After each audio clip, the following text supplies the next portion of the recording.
You settle down in your bed and a familiar feeling takes over. Your body feels heavy, but your mind is liberated. Whisked through the Fey realm to a familiar shabby hut, broken slats leading to a sagging porch. And inside, you know Mad Mel is waiting with a task. How did you come to this misfortune? You sigh and look around to see what other unlucky souls are here. So, starting off with the front of the pack, the returning Visage of Darkness. Go ahead and introduce your character, please. Good evening. My name is Darkness. A vampire and a scout. A thief. And a very good thief. But I never speak from a group. No. That'll be wrong. May your Halloween be filled with frights and delights. The night young.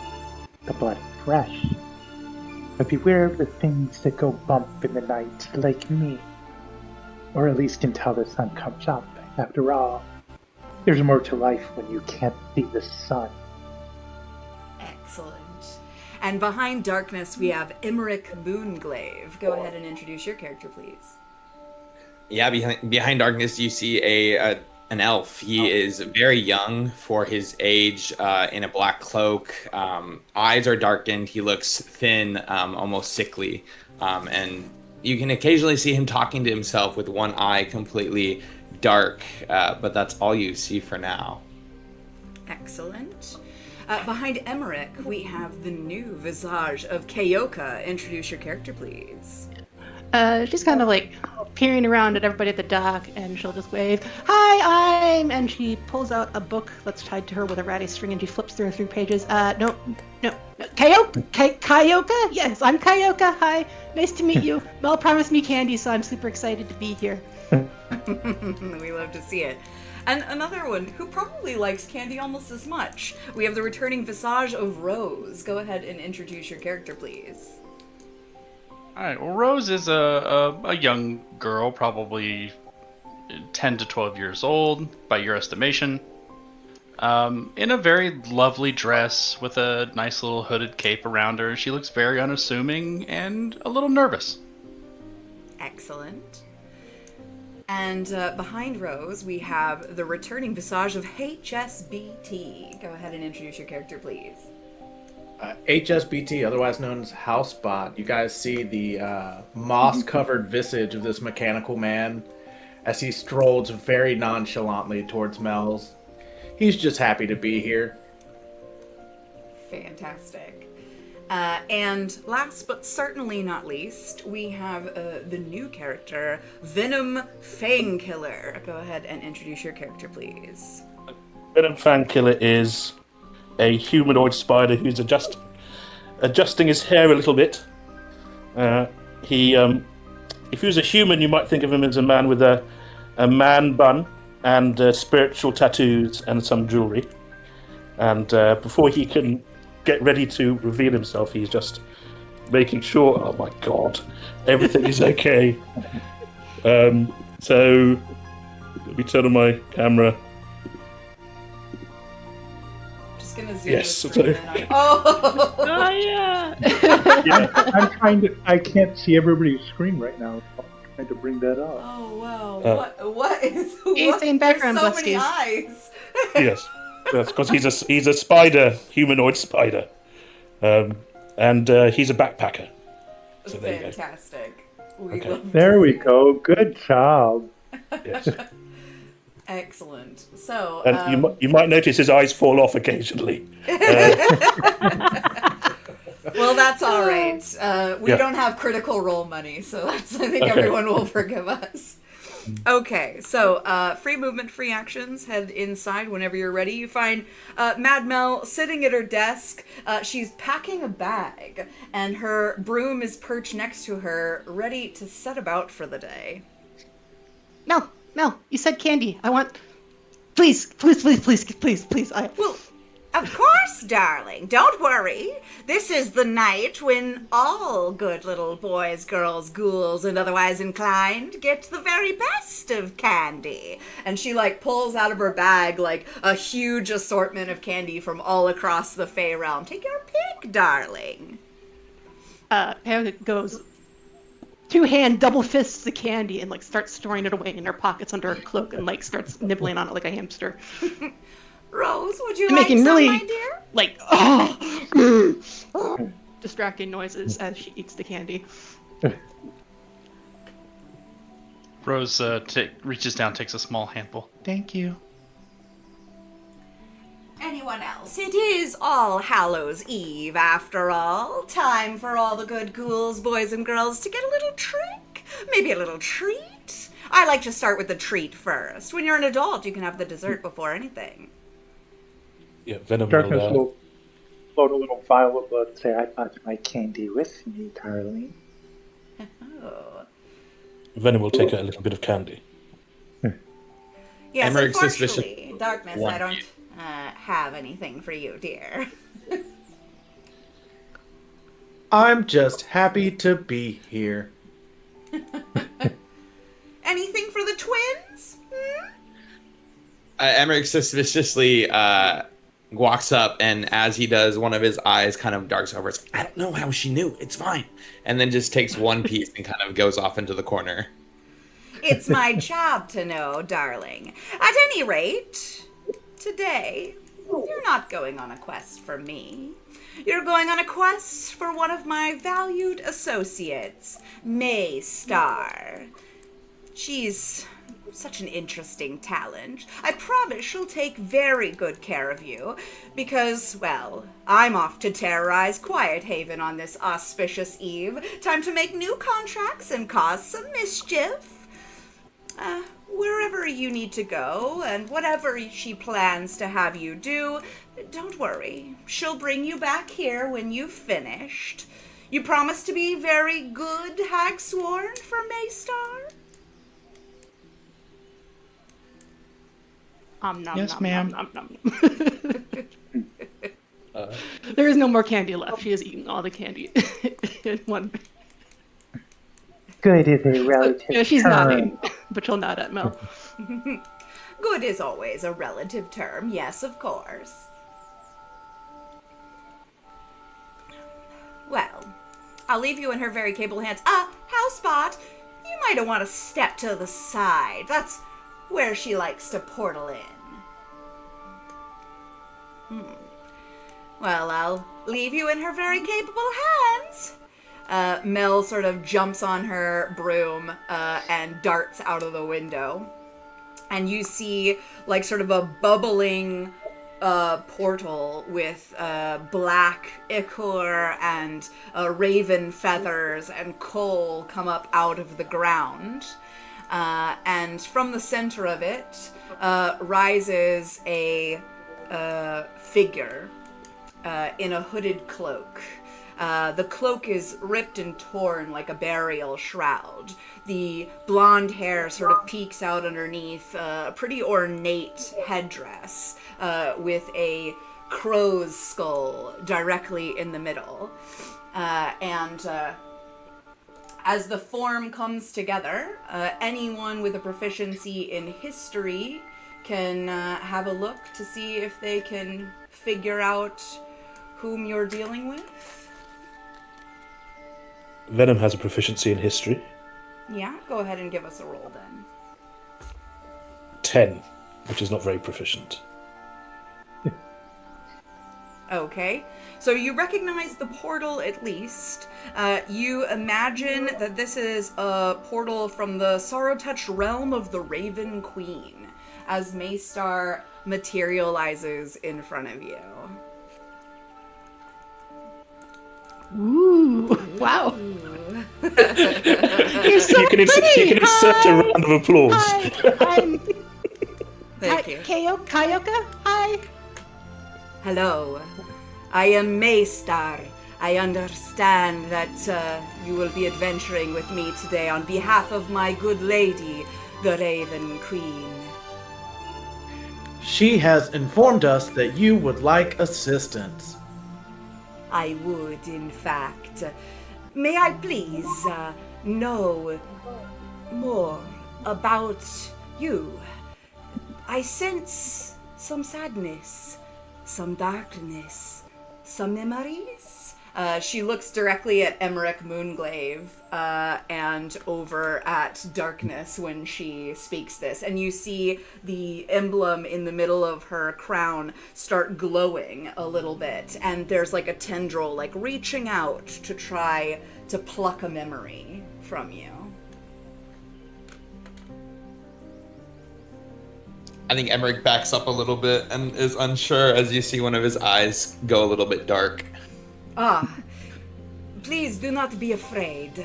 My lady collects memories of those who have had sorrow, adversity, difficult times. These adorn her halls, and the purpose of today's visit is to collect on behalf of my good lady.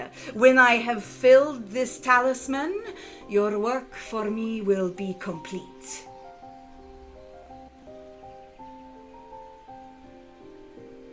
What, all of our work, or just one of us? Well, your work with me today, I understand that you are hag-sworn. Unfortunately, I cannot do much about this arrangement, but I promise to return you safe and sound at the end of our adventure today. If you're ready to go, please step. I promise you safe transport. I mean, to be fair, promising to return us safe and sound is kind of the least low bar you could reach. I mean, I was hoping for something a bit more auspicious than that. Maybe I could be released from my bondage to Mel. No pun intended. As I said, a hag-sworn bargain requires more typically than one single task completed. But if you serve my lady and me well, I will put in the best of words, as a human phrase is often said. All right, then I suppose we can see what happens. I mean, I'm not too happy about it, but I'll try. This is all we can do in these difficult times we find ourselves. I myself am not hag-sworn, but I do so love digging my fangs and daggers into other people. It's hard to do that in my own home. Well, They grow weary of me. this is quite understandable. I believe you will have much opportunity today to whet your appetite for blood and vengeance. I think Venom would just move away from the two people talking about blood and vengeance. That's not really what he's into. You have a weak stomach, apparently. I find this is often the case with living beings. You and I do not share such a similar torment. We are transcended. It is wonderful to be free of my old skin. Jesus. Well, I understand that you will perhaps need more information before you are ready to come with me. I am, of course, the immortal servant of the Raven Queen Mestar. She who travels the multiverse, collecting memories and souls to adorn my lady's fortress. Today, we will be looking for the ruins of Gartlek Ward, a hospital for the poor and dispossessed. It was shuttered after word of its horrors reached the city magistrate, and has now all been swallowed up by the Feywilds. We will find it and capture memories for my mistress into her token. When it is quenched, she will let me know, and we will all return. That seem fair enough for you? Well, what do we get out of this?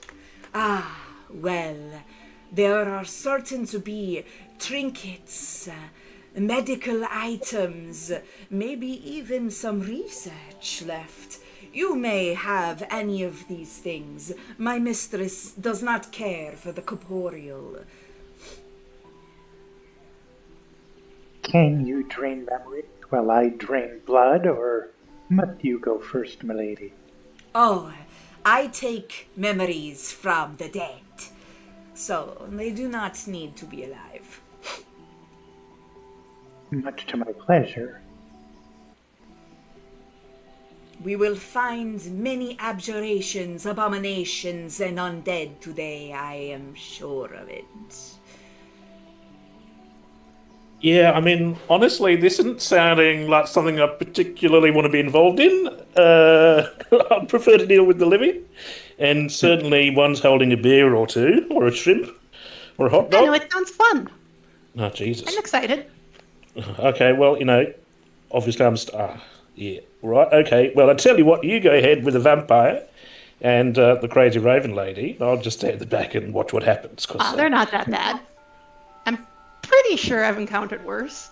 I think I've encountered worse. I don't really have too many memories left, so I can't really like give you any. But yeah, this is not high on my weirdo meter. My weirdo meter's not barely a little blip. Okay, It is normal to run out of memory. Well, I understand that you are a construct of some type. You have different requirements. My lady does not understand much of your kind, but I think that I'm certain you will find some sort of usefulness or purpose today. That is your function, am I correct? To be useful? Housebot is happy to find a new home for his woodland friends. Very good. Well, removing the corruption from the wilds is certain to help your friends. Wonderful. Shall we begin our task? I am ready if you are ready. Agreed. Yeah. Hello again, HB, and hello again, Rose. Hi. Always a pleasure, Darkness. Whenever you are ready, please step on the circle and we will be transported. thought it was a rag. Come, don't be shy. Excellent. And she sort of makes like a symbol, and you feel like a wash of soft coldness. It almost feels like the embrace of death for a moment. And then you find yourself transported to another place. Here we are. I should say, as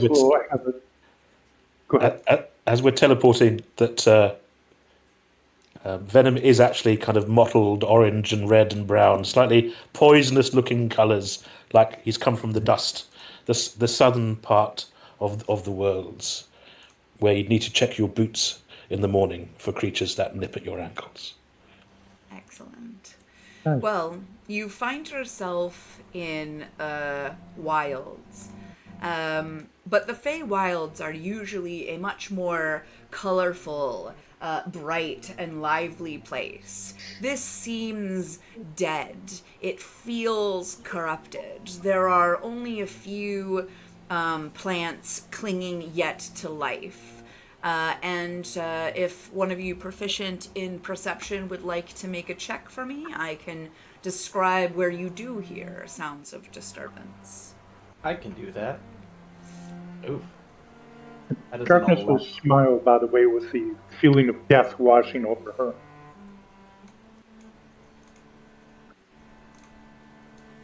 Excellent. Yeah, so it feels quite comfortable for one of the twins, Maesar and Darkness, of course. and which with an 11, you hear some sort of rustling, perhaps, or sound of a wind over here, and like a creaking sound further to the north. Maystar says, I understand what we are looking for is north of this place. It is partially overtaken by wilds, so please be on your lookout for a large structure in the wilds. You are experts at finding such things. I will allow you to go first.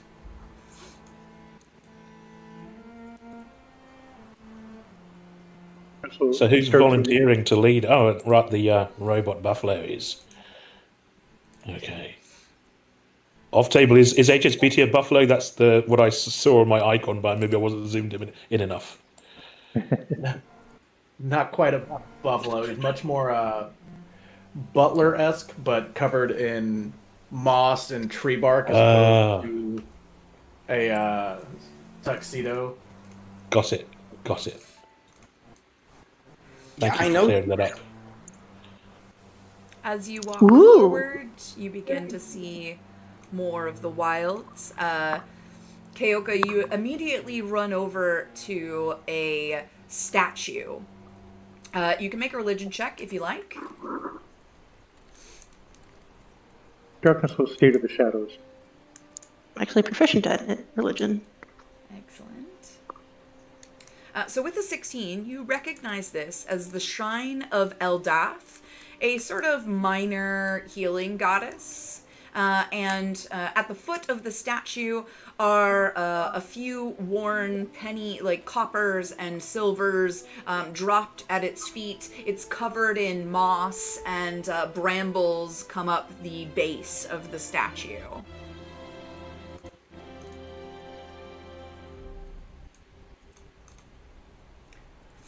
And as you walk up, Maystar steps forward and says, I sense there is a story here, a memory for my mistress. Please, do what you can to discover it. Keoka will give a brief, what was it, Eldath, the goddess's name? Yes. And mention that, and she'll start cleaning the statue with prestidigitation. Okay, great stuff. As you start cleaning the statue, can you make a wisdom saving throw?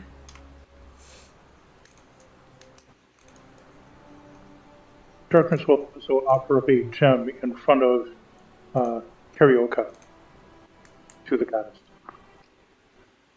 18. Okay, and Darkness, you're offering a gem, you say? In behalf of Karioka. She's the one who's cleaning it. Darkness is going to put a gem in front of her, between her and the statue. And can you also make a wisdom saving throw, please?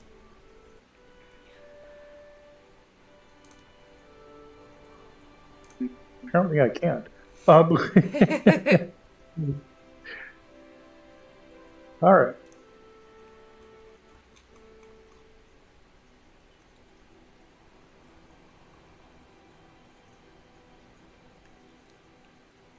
I saw that. I can see the... Things are... anyway, take the 14, I believe was the first roll. I have no idea what everything else was. Okay. Anyway, it's fine. You sort of see something like whiz past you, and the dismembered head of a gentleman sort of whizzes past you. Keoka, as you're cleaning the statue, a beheaded woman sort of grabs your cloak, and a little boy stops you before you place the gem on the statue. One of them speaks up and says, I'm terribly sorry, but why would you be giving anything to this false goddess? And they're sort of whizzing past you. It only seems appropriate to give a gift to those who may be greater than I. greater. Puh! I called out from my torment for someone, anyone to save me. I prayed to Aldeth. She let me die. The little boy goes, I also prayed to her when I was very sick in hospital. She didn't help me. But you are dead, aren't you? I know. Embrace death. Death What? is kind, cold, dark. There are many fates worse than death. Many, many fates worse than death. But you also have another child with you. You do not tell her to embrace death. I am angry. She can embrace death, I guess. I don't know. Well, hold on Too a second. bad for your anger. Too bad for your anger. I am God. angry all the time. I don't think we should be threatening children. I don't think that's really what we signed up for. Certainly, even with a vampire and a bloody, headless geezer here, let's be kind to the little ghosts and to Rose, okay? I mean, it's rare that I say this since I like booze, but let's have a bit of decorum. Pip comes up to Rose, and you can see that he's incredibly sickly, and even in his ghostly state, you imagine his last few days were not very well. And he comes up to you and says, "Do you think that I should accept what has happened to me? Eldath didn't help me." Well, there's not really much you can do about it now, is there? Oh. Just like I couldn't help what happened to me either. What has happened to you? Pray you never find out. Oh. You do not seem filled with anger. Eh. Oh. Mistar steps forward and says, "Come, child. Release the burden of these emotions, these memories. They are chaining you to this place. You can be free. Give it to my mistress." She holds out her hand, and you see a small tendril of memory connect to the crown around her head. And you see a weight lifted off of Pip's shoulders. Their cheeks seem to flush out a little bit. They turn and smile at Keoka and Rose, and they blink out of existence. Bye. Have a good time. I'll just check something. Has that child's soul become a little objet d'art in your mistress's house? No. Or has it actually been released into the ether to find comfort into the infinite? We only take the stories, the memories of the lives of the people that we encounter. We do not trap them. Okay, so that little tyke is completely fine. He's been released from his insufferable bondage, and in no way is he going to be tortured or imprisoned with your lady in any way. Certainly not. My lady Okay. loves, respects, and cares for even the tragedy of life. I realise I might look like a vicious predator with alarum, harem, scarum markings, but essentially I'm a decent bloke, and I think we need to focus on that as we're walking through this forest of damnation, if I could put it that way. You'll hear from underneath darkness's quote, "Weak."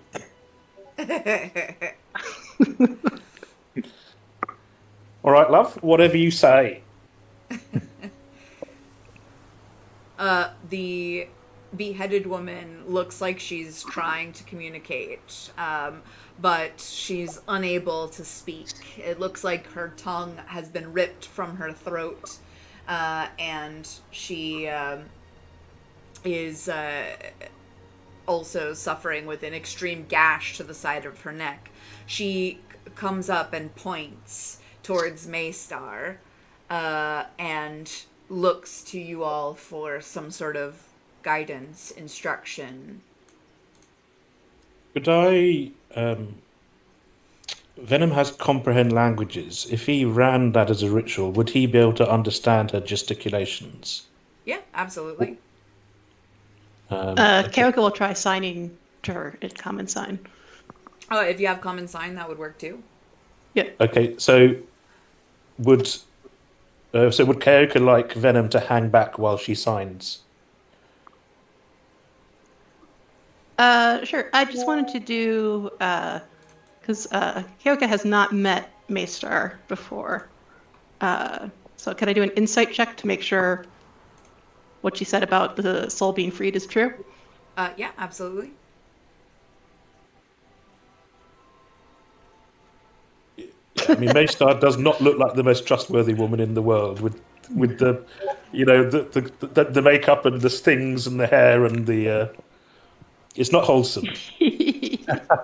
That's just a very man, I got a narrow +6 to mindset. insight, but I rolled a 2. You're so an 8. alignment racist. Some of us are neutral. So what did Kayoka Alright. get?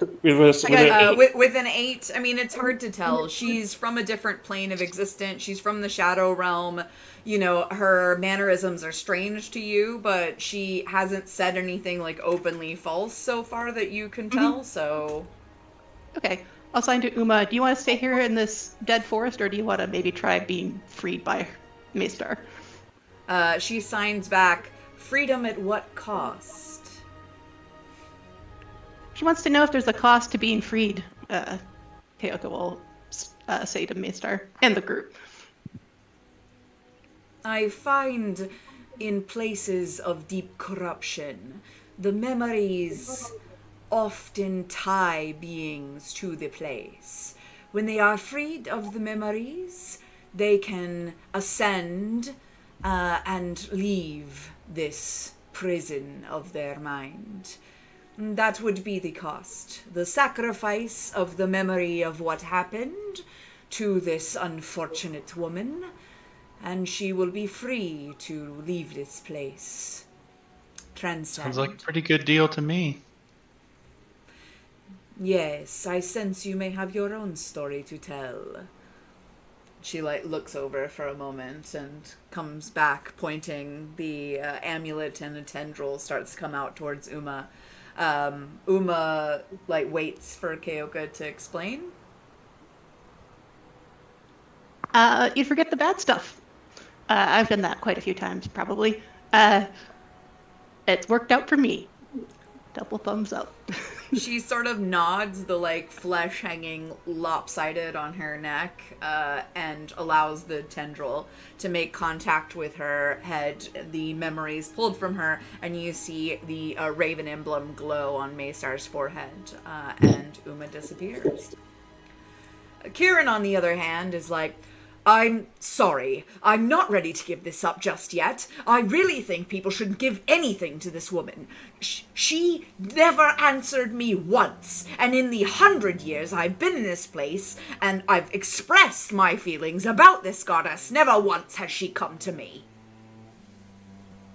I want an answer. Please do not get ahead of yourself. We are here to help. Darkness say is that's going in to be looking character. at the statue, by the way. Darkness is going to be looking over the statue while everybody's in conversation. Yeah, I think as the ghosts have been disappearing, Emmerich has just kind of sunk in behind Housespot and is talking to himself again, saying, "No, she's not coming anywhere near us. Don't even worry about it."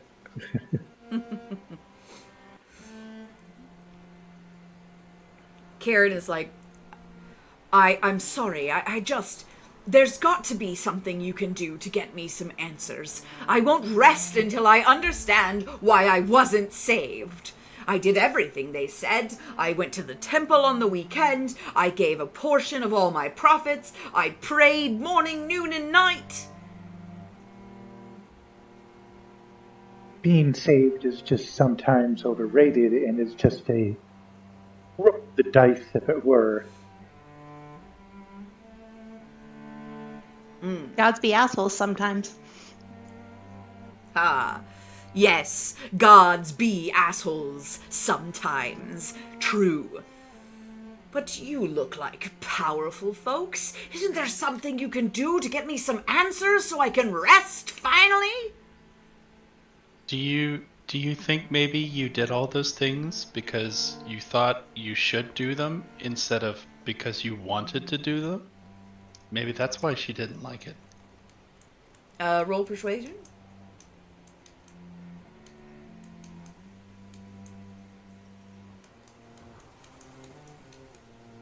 Zero.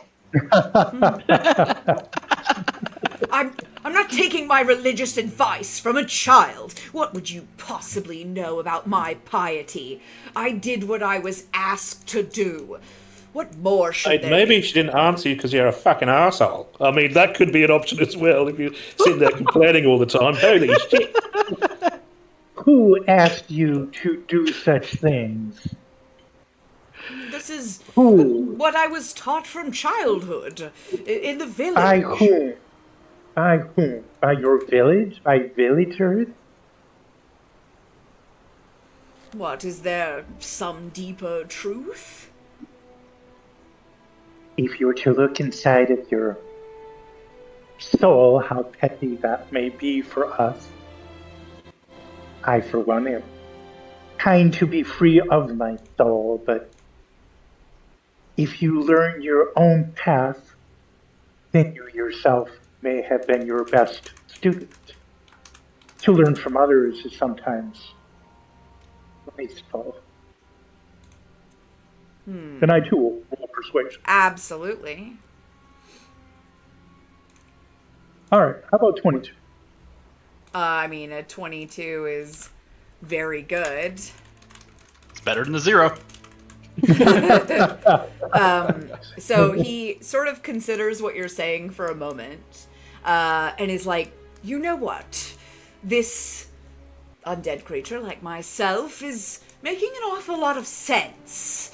In fact, I think more people need to understand that they're actually bound by meaningless traditions, and they could free themselves of this.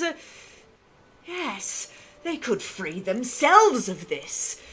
Divest themselves of the notion that any of this is necessary at all. You know what?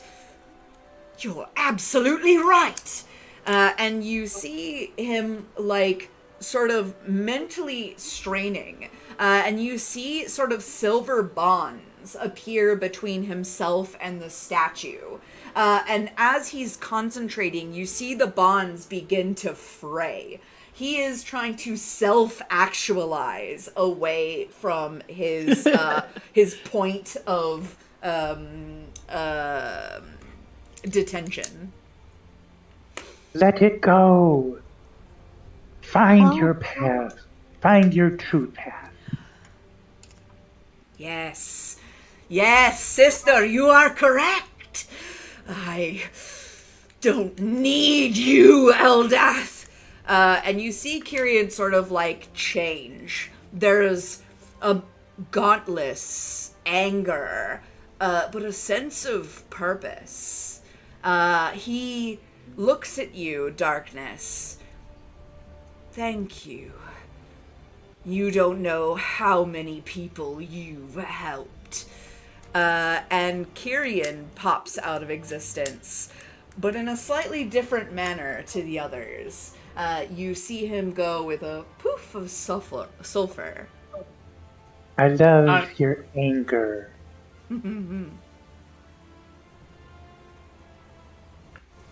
Well, I wanted to explore the creepy hospital with a floating beheaded ghost.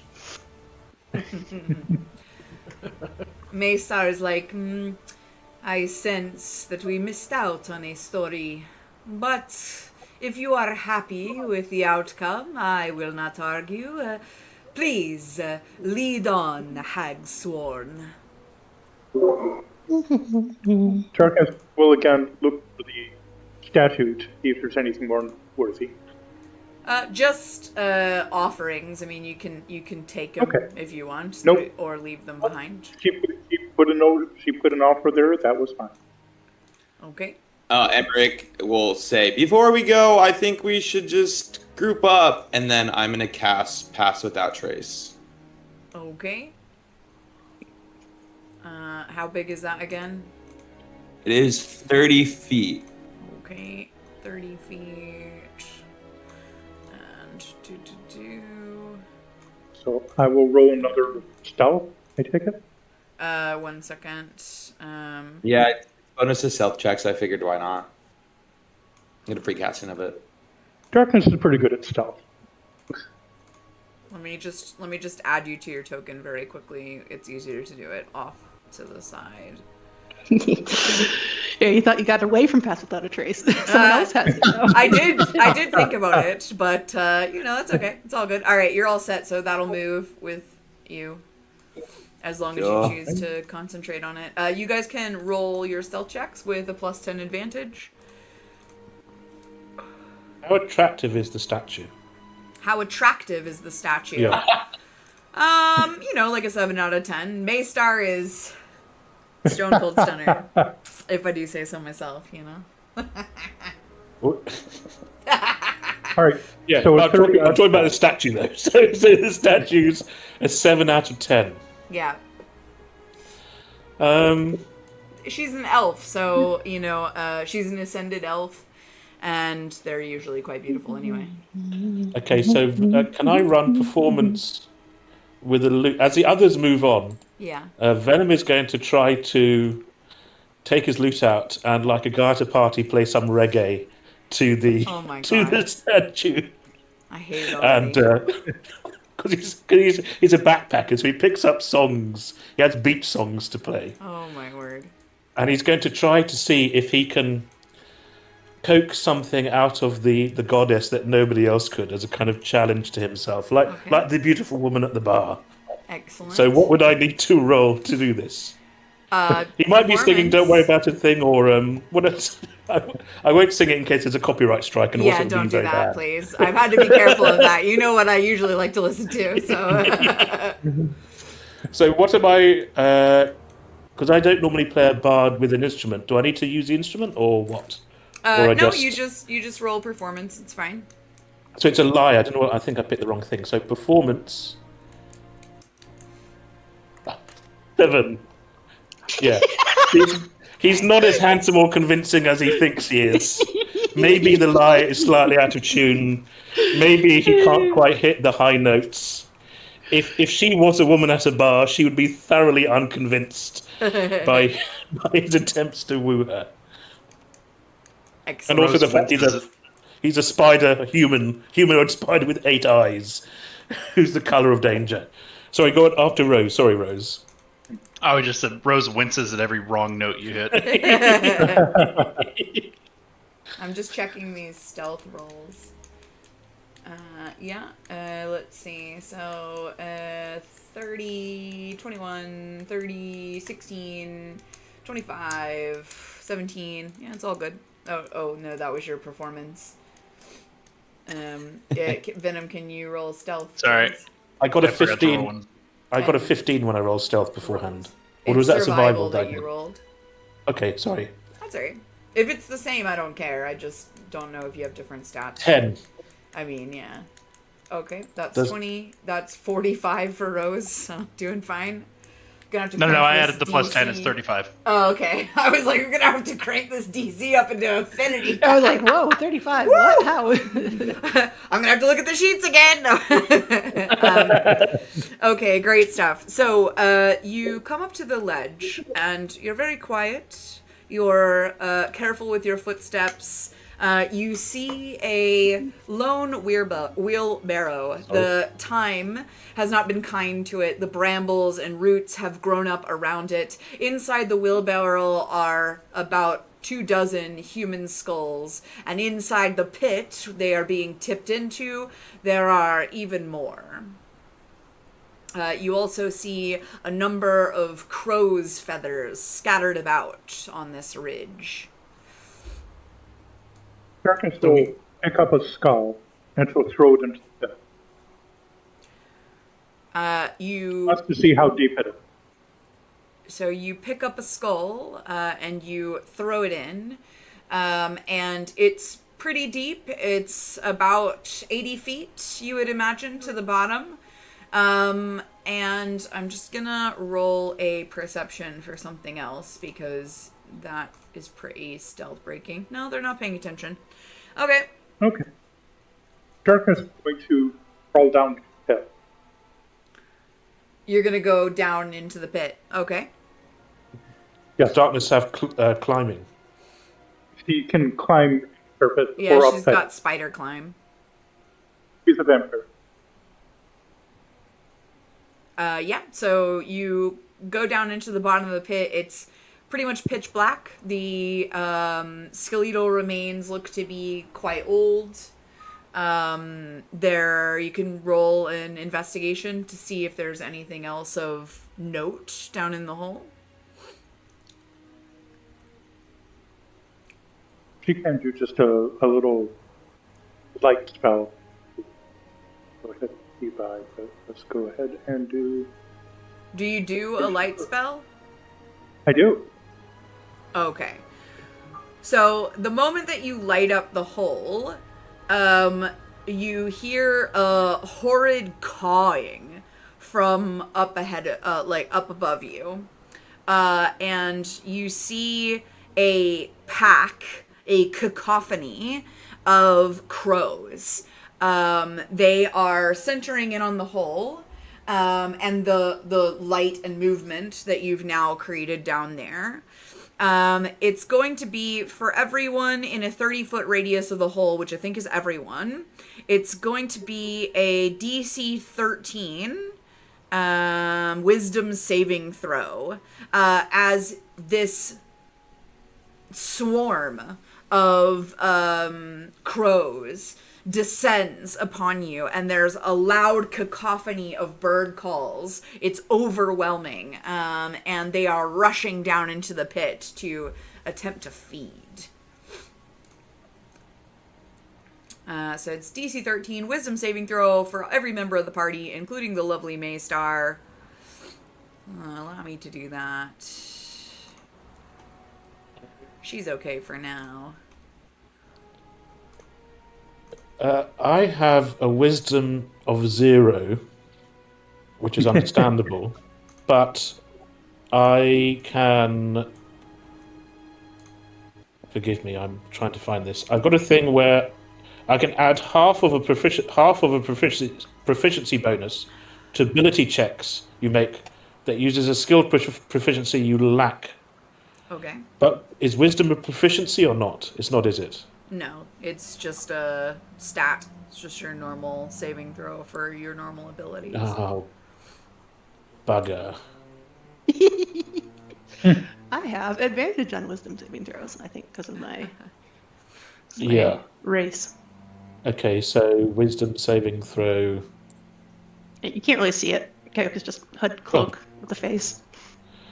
Okay, that looks good. Has everyone rolled? Looks like everyone has saved, I think. Yeah. Okay, everyone saves. So, you only take half damage. So, it's only 3 damage. It's psychic damage. It's quite stressful. And as quickly as they swarm down into the pit and try pecking around to see if there's any food, they swiftly disappear. Half of 3 or 3 was the half? 3 is the half.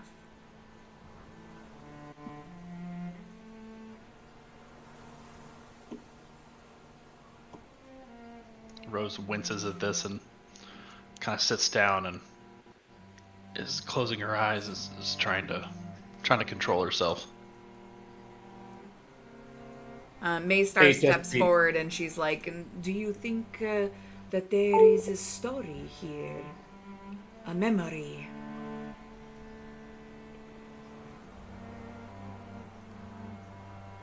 Darkness is still with that. HSBT is busy trying to catch a bird.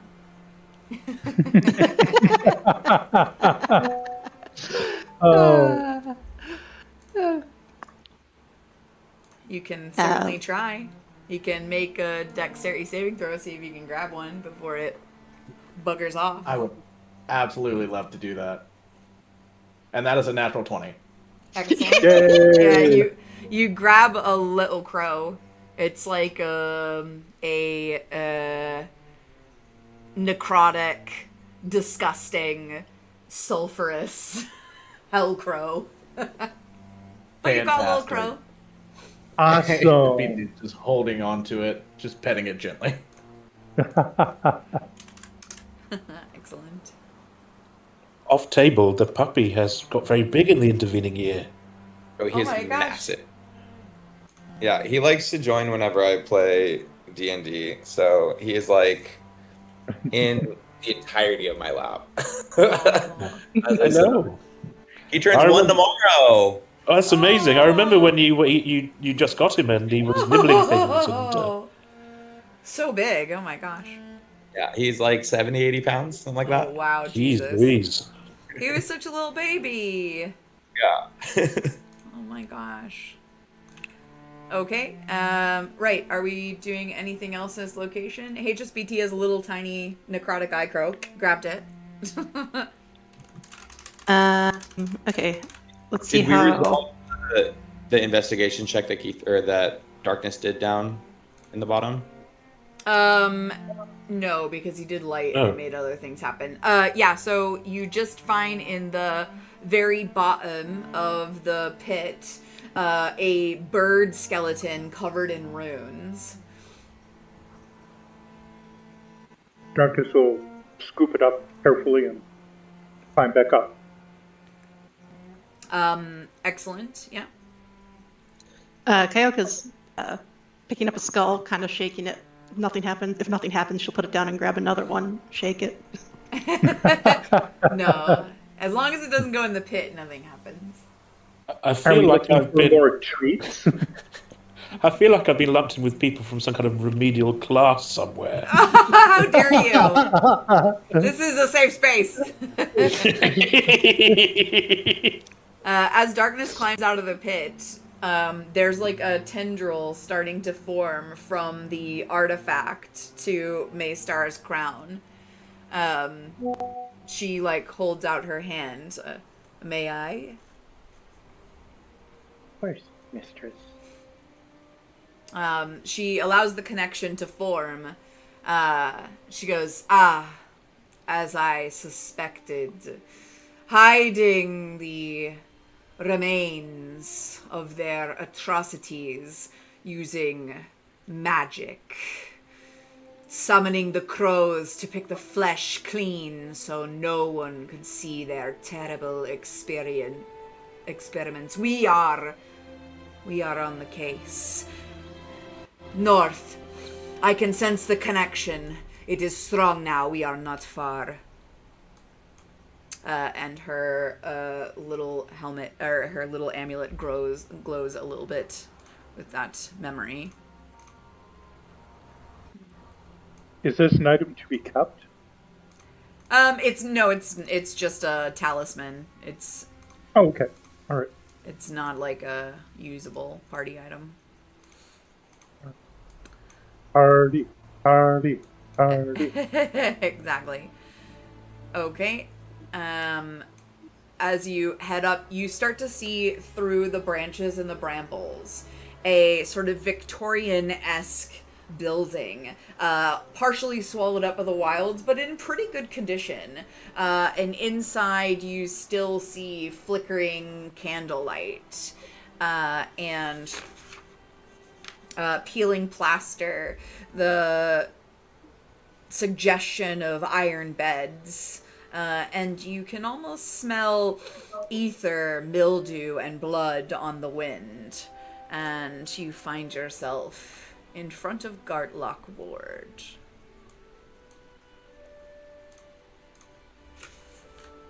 Darkness is starting to get intoxicated by the smell of blood. Excellent. Yeah, you see 2 double doors in front of you. Alright. Okay. There we go. I seem to have had that problem the last time we played too. Well, I do love to hide a good door. Let it be known. Alright. Darkness will ascend and go to a door and investigate to see if it's Whee! I try to open it. Okay, you just say we and open it? Yep. Okay. Run right at it. So that's gonna be combat. So just give me 2 seconds to put us all into combat. Check first to see how wise Kyoko is feeling. No, she's feeling pretty excited and she's hyped up on sugar. Oh my god, I love it. Oh, wow. Is the eye crow going to be a combatant? That's a great question, DM. It probably won't be involved. Okay, it's just your little friend. I like It's to just think a that big you friend. just open a hatch in your belly and just stick it inside for a minute and close the door. Yeah, Excellent. Okay. very, very clockwork-esque. Excellent. Ah. All right. So, if you guys can roll initiative, that'd be fantastic. So much for being stealthy, little one. I was bored. Oh yeah, I forgot to say this, but she'll be like prestidigitating little objects and fiddling with them. Excellent.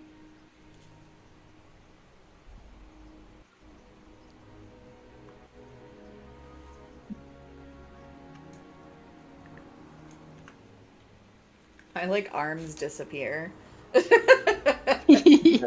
That's an unintentional side effect of a black on black situation here. Try to make some differentiation. There you go. I have such a cool cape as well, you can't even see. It's too dark.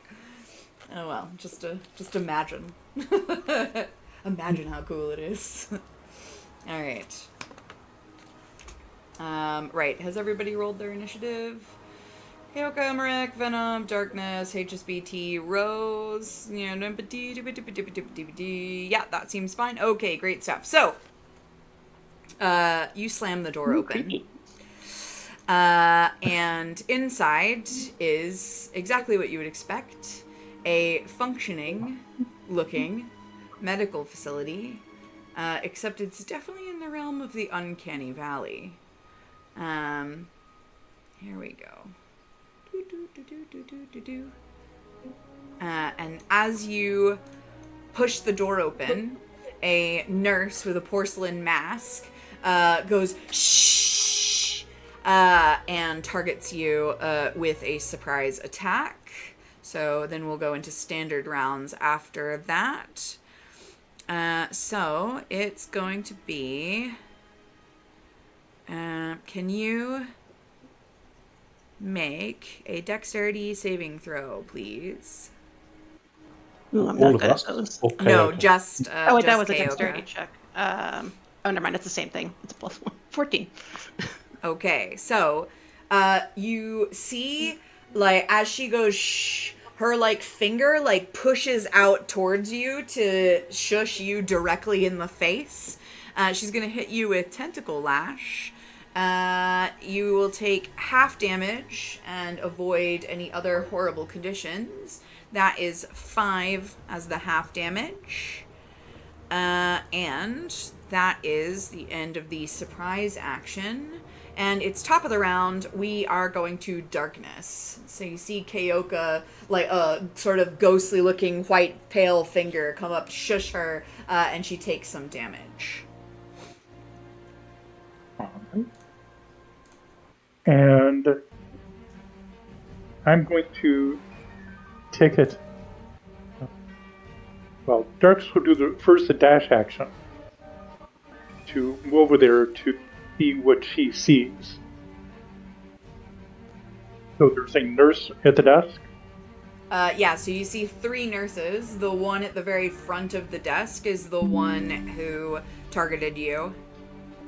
All right, so she's going to use the remainder of the dash action to go over here, jump on the desk, and begin to attack.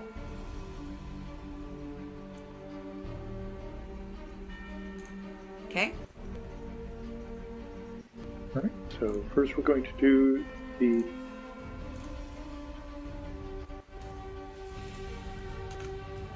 over here, and how about a natural 20? Ooh! And we will follow Oh, yeah. that up. All right, which is really good because I'm using Savage attack here as well. So Okay. this is going to be interesting here. All right, I'm ready. So Let's see. let's do all of that. And so that's going to be 18. Let's see if I get any better on the Savage attack. And that is going to be 28. So 28 is going to be 56 points of damage. Okay. Yeah, it's bloodied instantly. And Just so I that's know, now your rolls aren't coming through like they haven't done before. I'm assuming they're coming up in the game log.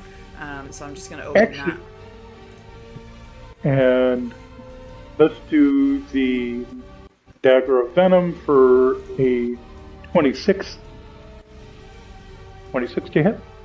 I take it. Mm-hmm. All right, and it's going to be simply 1d4 plus 5. Let me do a dirty roll here because I don't want to do that as the other. So, and I'm not going to get any better than that, so that's going to be an additional 9 points of damage on the Dagger of Venom. Okay.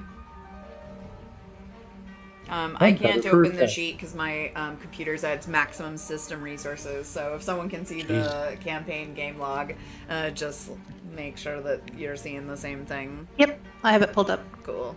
Awesome.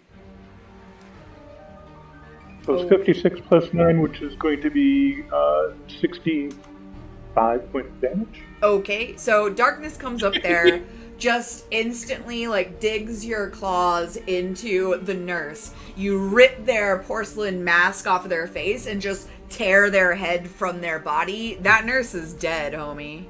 That nurse is Darkness will dead. just Is like lean her head back, and just scream at It's this an guy. aberration, so you can drink its blood if you wish. It is a living She thing. will. She's just going to rip the neck sideways and just bang it right into it. Gross. Okay, anything else for darkness? Nope, she'll just save her reaction while she goes ahead and drinks blood and gets stronger. Okay, it's Emmerich Moonblade next.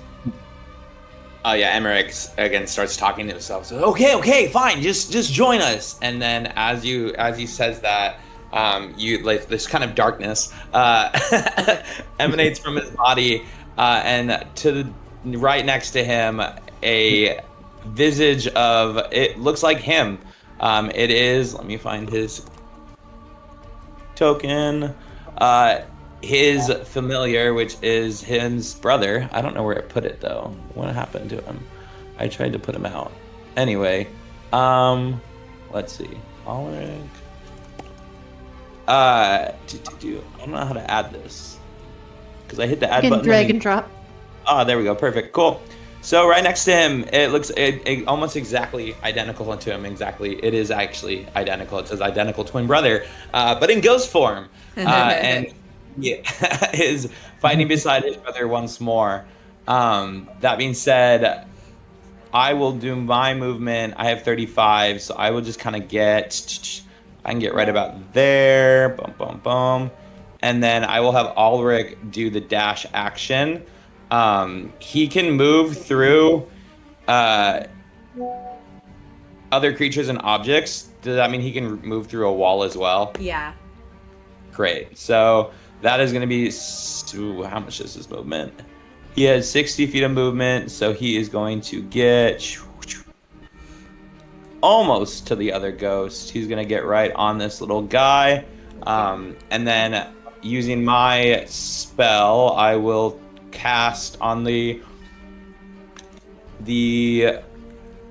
I think I can hit both of them. Let me see this distance first because I do have A passive, yeah, cool. So I'm gonna attack both of the nurses with a blood bolt because I have dual target. When casting a cantrip, you can, when you target a single creature, you can use a bonus action to target the second creature.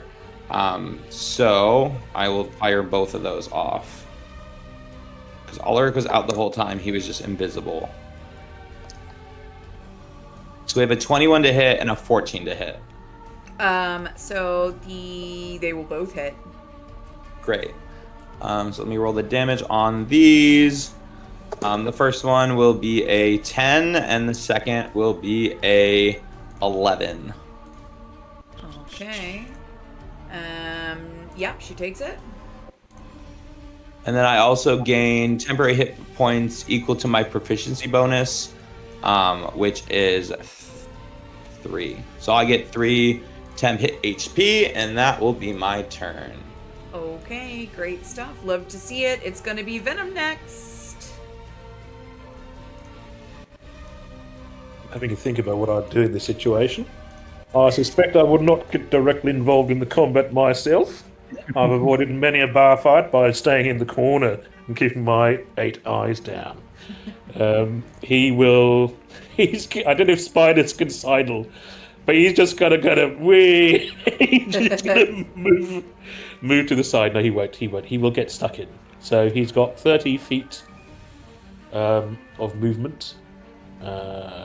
Kitty cam. So, oh, yes. Exactly. Yay! All The the cat's animals. like, what's happening with these nails? Like,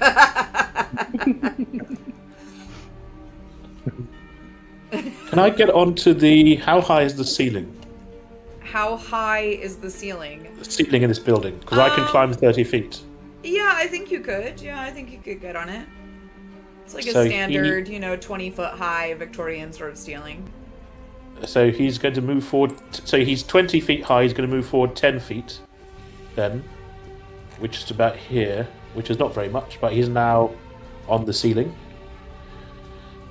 and he's just in range to cast Vicious Mockery on the nurse. So he's going to start swearing at them in strine.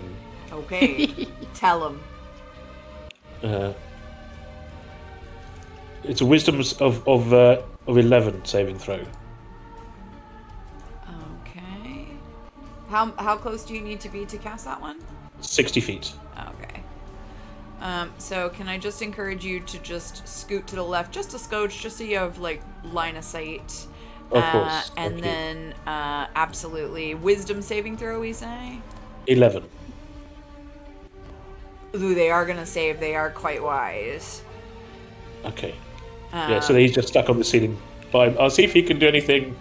He can do some stuff I with just his love bonus that the first action. thing you do is like yoink, like straight up on the porch roof.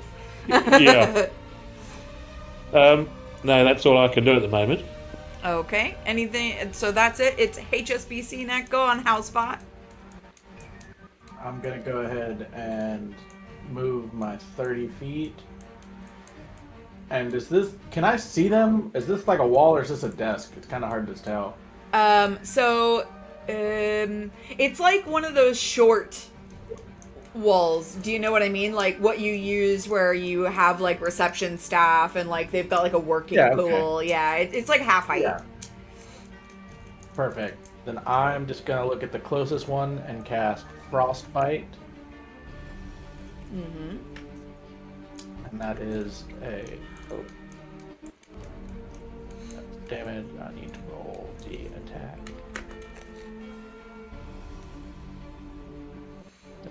That is a 20 to hit. Yeah, absolutely. And it does 9 damage. Okay, 9 damage. There we go. That is House Spot. Okay. All right. Excellent. It's going to be the nurse yak. The one that you attacked is going to come back on ya. And it's going to throw a surgical needle towards you. Can you please make a Constitution saving throw? Sure. That is a 12. Okay. The DC is 13, so that is going to be a fail. She throws this syringe at you and then uses Mage Hand to push it into your torso. Are you able to be impacted by the poison condition? I have advantage against being poisoned. Okay. So, you'll need to make that saving throw for the condition with your advantage, but you are taking psychic damage for the horror of being attacked by a syringe, and then you can make one additional roll for your Constitution saving throw to avoid the poison condition. Alright, that's 12.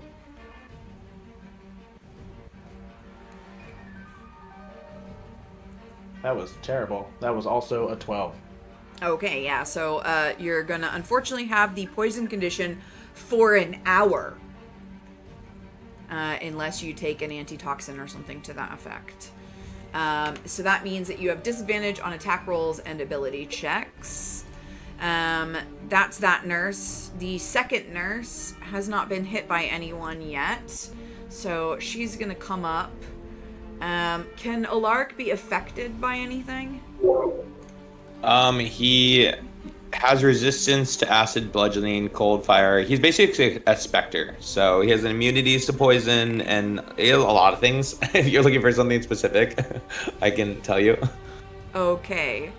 Let me just do this. So you see the nurse's eyes sort of glow, and they target Alaric. And Alaric needs to make an intelligence saving throw, DC 13. It's against psychic damage. Cool. So DC 13, he gets a +0, so I will just do a flat 20 roll, which will be an 11. Okay, and do you have anything against the stunned condition? Nothing against the stunned. Okay, No. so with an 11, you take 15 cerebral graft damage as you notice that part of a psionic creature's brain is grafted to the nurse's own. And the small graft, the creature, attacks you. You take 15 psychic damage. Well, Alaric takes 15 psychic damage, and Alaric has the stun condition until the end of its next turn. So stunned, they're incapacitated, automatically failing strength and dexterity saving throws, and attack rolls against Alaric have advantage. So I'm just gonna put like a little stun notation around Alaric. I'll use a gold. Cool. And that is the end of Alaric's next turn. So not this one, but the one after. Okay, so then it's Rose next. All right. Well, Rose kind of starts to wince a little bit, but soon that wince turns into kind of a snarl, and she will transform.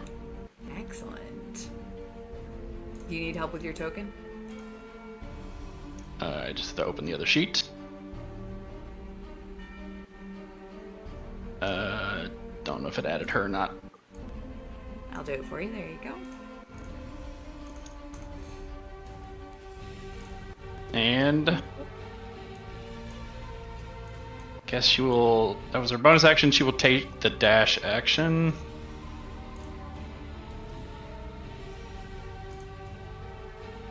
Get her to about there. You can go a little bit further. Sorry, I'd put your token about one square behind. Yeah, there you go. There. And that is technically her turn. Okay, great stuff. You see Rose turn into a horrifying lupine. It is Keoka's turn next.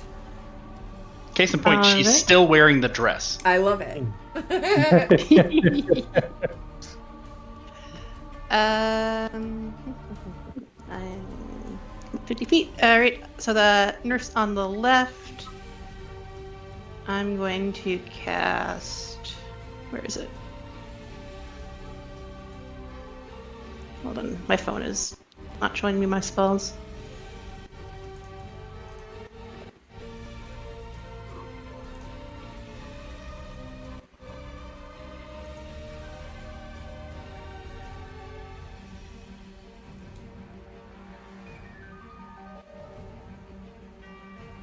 Okay, that's fine. I'll use a chromatic orb.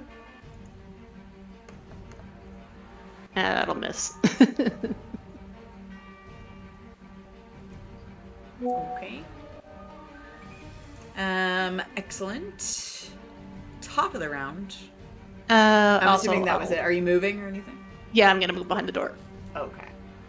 Top of the round, we have Darkness. Go ahead, Darkness. Darkness is going to launch herself at the other nurse, and she's going to start to shift her attack. She's going to try for a trip attack first. And how about a 23 for a trip attack? Yeah. Mm-hmm. She's then going to do a... Well, first off, let me go ahead to that damage for 11 points. Then she's going to start to render it with claws. Okay. First claw is going to be a 19. Second claw attack is going to be a 19 and a 24. Yeah. So let me start doing the savage attack. So the first one is going to be a possible 7. Let me go ahead and do a second savage attack. So we'll go with 7 for the first claw attack, and the second is going to be for 9 points. Try that again, savage attack for another 9 points. And now she's going to go for the bite. And the 15. 15 hit with bite? 15 does hit, yeah. 15 does hit. So she's going to now do a savage bite. Let's see if 7 is going to be the best on the bite. And she does 10 points of damage on the bite, and she's immediately going to start draining blood. Okay. Excellent. The creature is now bloodied. Lol. She's just ripping it to shreds. Okay. Excellent. Anything else? Nope. That sounds pretty good. Excellent. It'll remain with grapple and draining blood. It's the great Emmerich Moonglaive next. Cool. So Ulrich is stunned, so he will just stay there. But I will fire off a Mind Sliver at both of them using that same ability. So they both need to do an intelligence save of 17. Okay. Mind Sliver. That's one save. And yeah, they're smart baddies. Well, sorry. that's cool. Yeah, then they're just chilling. And Ulrich just runs behind the wall. Or Emmerich does, rather. Ulrich is chilling there. Sorry, brother. Excellent. Okay. It's Venom Fangkiller next.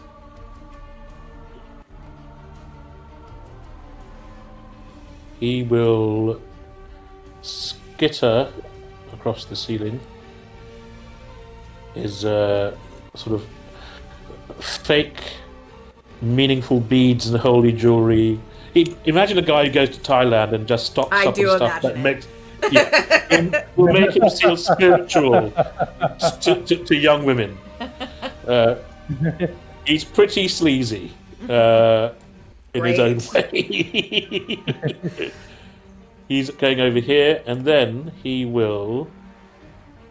I think he'll stay at a distance, and he will try to cast Vicious Mockery again. Vicious Mockery. Mockery. You fucking donut, yeah, you fucking ass. It's kind of. You have to pick the sweary Australian for the recording session. It'll be funny if you bleep it out. I don't have the time to do that many bleeps. Oh, amazing. Yeah. Okay, so Yeah. I'm making what save is it again? Sorry. It's 11 wisdom save, but it's a low roll because I'm a lover, not a fighter. I mean, Okay. come Well, on now. I rolled a nat 1, so yeah, I'm the most damaged out of the two. Takes your like full damage, and they sort of like look like they're trying to process what you're saying. Excellent. This is what happens to Australians often, I feel. Anything else? No, that's fine. I'm just going to stay up here on the ceiling, see how you guys do. I'm doing my bit, but not getting too involved. All Not right. how I'm in romance. Excellent. Okay. All right. It is. One of my arms has fallen off. Oh, bugger. I think that's my favorite part is how like surprisingly low effort but also high effort this costume is. Like, where did you find such a colorful balaclava? Like... I've actually had this for years. It's if you notice, it's the carpet from The Shining. Oh, yeah. I would not have ever looked Yeah. at that trivia. And I've actually got a woolen hat with a bright blue bubble, and I have them combined. Oh, excellent. But I've never had a chance to wear it before, so You yeah. should have made that anyway. Next year. Okay, so we're moving on to Housebot. Go on, Housebot. On the nurse that's not being ravaged by darkness, I am going to cast Hold Person. Okay. That is a wisdom saving throw. Wisdom saving throw. Here we go. You are but too kind. Fail. Creature's held. Alrighty. He is paralyzed for the duration. At the end of each of its turn, it can make another wisdom saving throw, though. Okay, great stuff. Another round. Anything else from Housebot? That is it. Okay, it is that nurse's turn, so it's gonna make the end of its turn wisdom saving throw. Wow, even worse, if that's possible. The other one being ravaged by darkness is gonna take the opportunity of the closeness in order to inject darkness with a syringe. You can, darkness, make a constitution saving throw, DC 13. Hey, do you have to hit me first, or? No, you're rolling to avoid it. Like, avoid the effects. Alright. DC 13, is that what it is? Yeah. Or con or wisdom, I'm sorry. Con. Con. Yeah, why not? I'll just go ahead and use the first point of luck here. Okay. And nope. Okay. Really so you failed. So you are taking 10 psychic damage, and unless you are able to resist it, you have the poison condition for 1 hour. With poison, as we said, you have disadvantage on attack rolls and ability checks. I'm going to give you the poison circle here. Give me the poison circle, and I'll just do Great. an anti-toxin next round. So both of you guys are poisoned, and that's the end of the nurse's turn. It is Rose next. All right, Rose is gonna run, jump up on this seat, bound over the shelf, around. Notice that this one's held, and hit this one from behind. Flanking, flanking.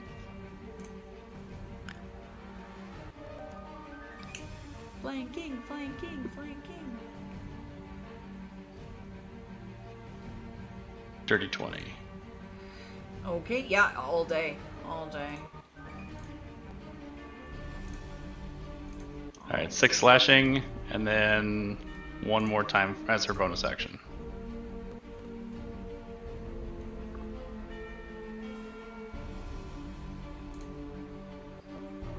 $17. Yeah, that still hits, yeah. 6 damage. And 9 damage. 9 slash. Looking pretty wounded, yeah. That's her. Okay. It's Keoka next. All right, I'll peek my head around, see what's going on. I didn't like not hitting last round, so as a bonus action, I'm going to use my innate sorcery. So a more powerful magical aura emanates from Keioka, and I will.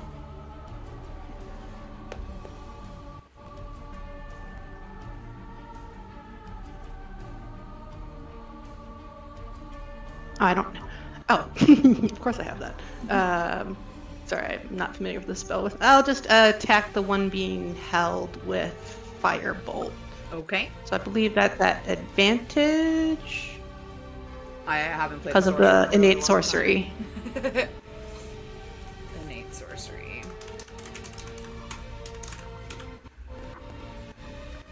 Yeah. You can unleash that magic. Spell save of your DC sorcerer spells increased by 1. You have advantage on the attack rolls of sorcerer spells that you cast. Yeah, as long as it's a sorcerer spell. Yeah, I believe it is. it should be. I don't know, Firebolt. I had Yeah, a stack. I'm thinking back to Oh, I forgot Baldur's that Gate. I've got rune magic, so I've got 4 spells that are cast by runes. So the chromatic orb was one of them, so one of her runes went out on her cloak. Cool. Yeah. And, So. and undercover. Did you want to crit fish for that? Unless you already did. Oh, you already did. Okay, No, I rolled that at advantage. Okay, that's great. So, you throw the firebolt at the creature, and Darkness, you see it whiz past your head. Can you please make a wisdom saving throw? Because this is terrifying. You don't like bright light. You definitely don't like fire. And it's just been hurled at your head. I understand I was going to do that anyway. But...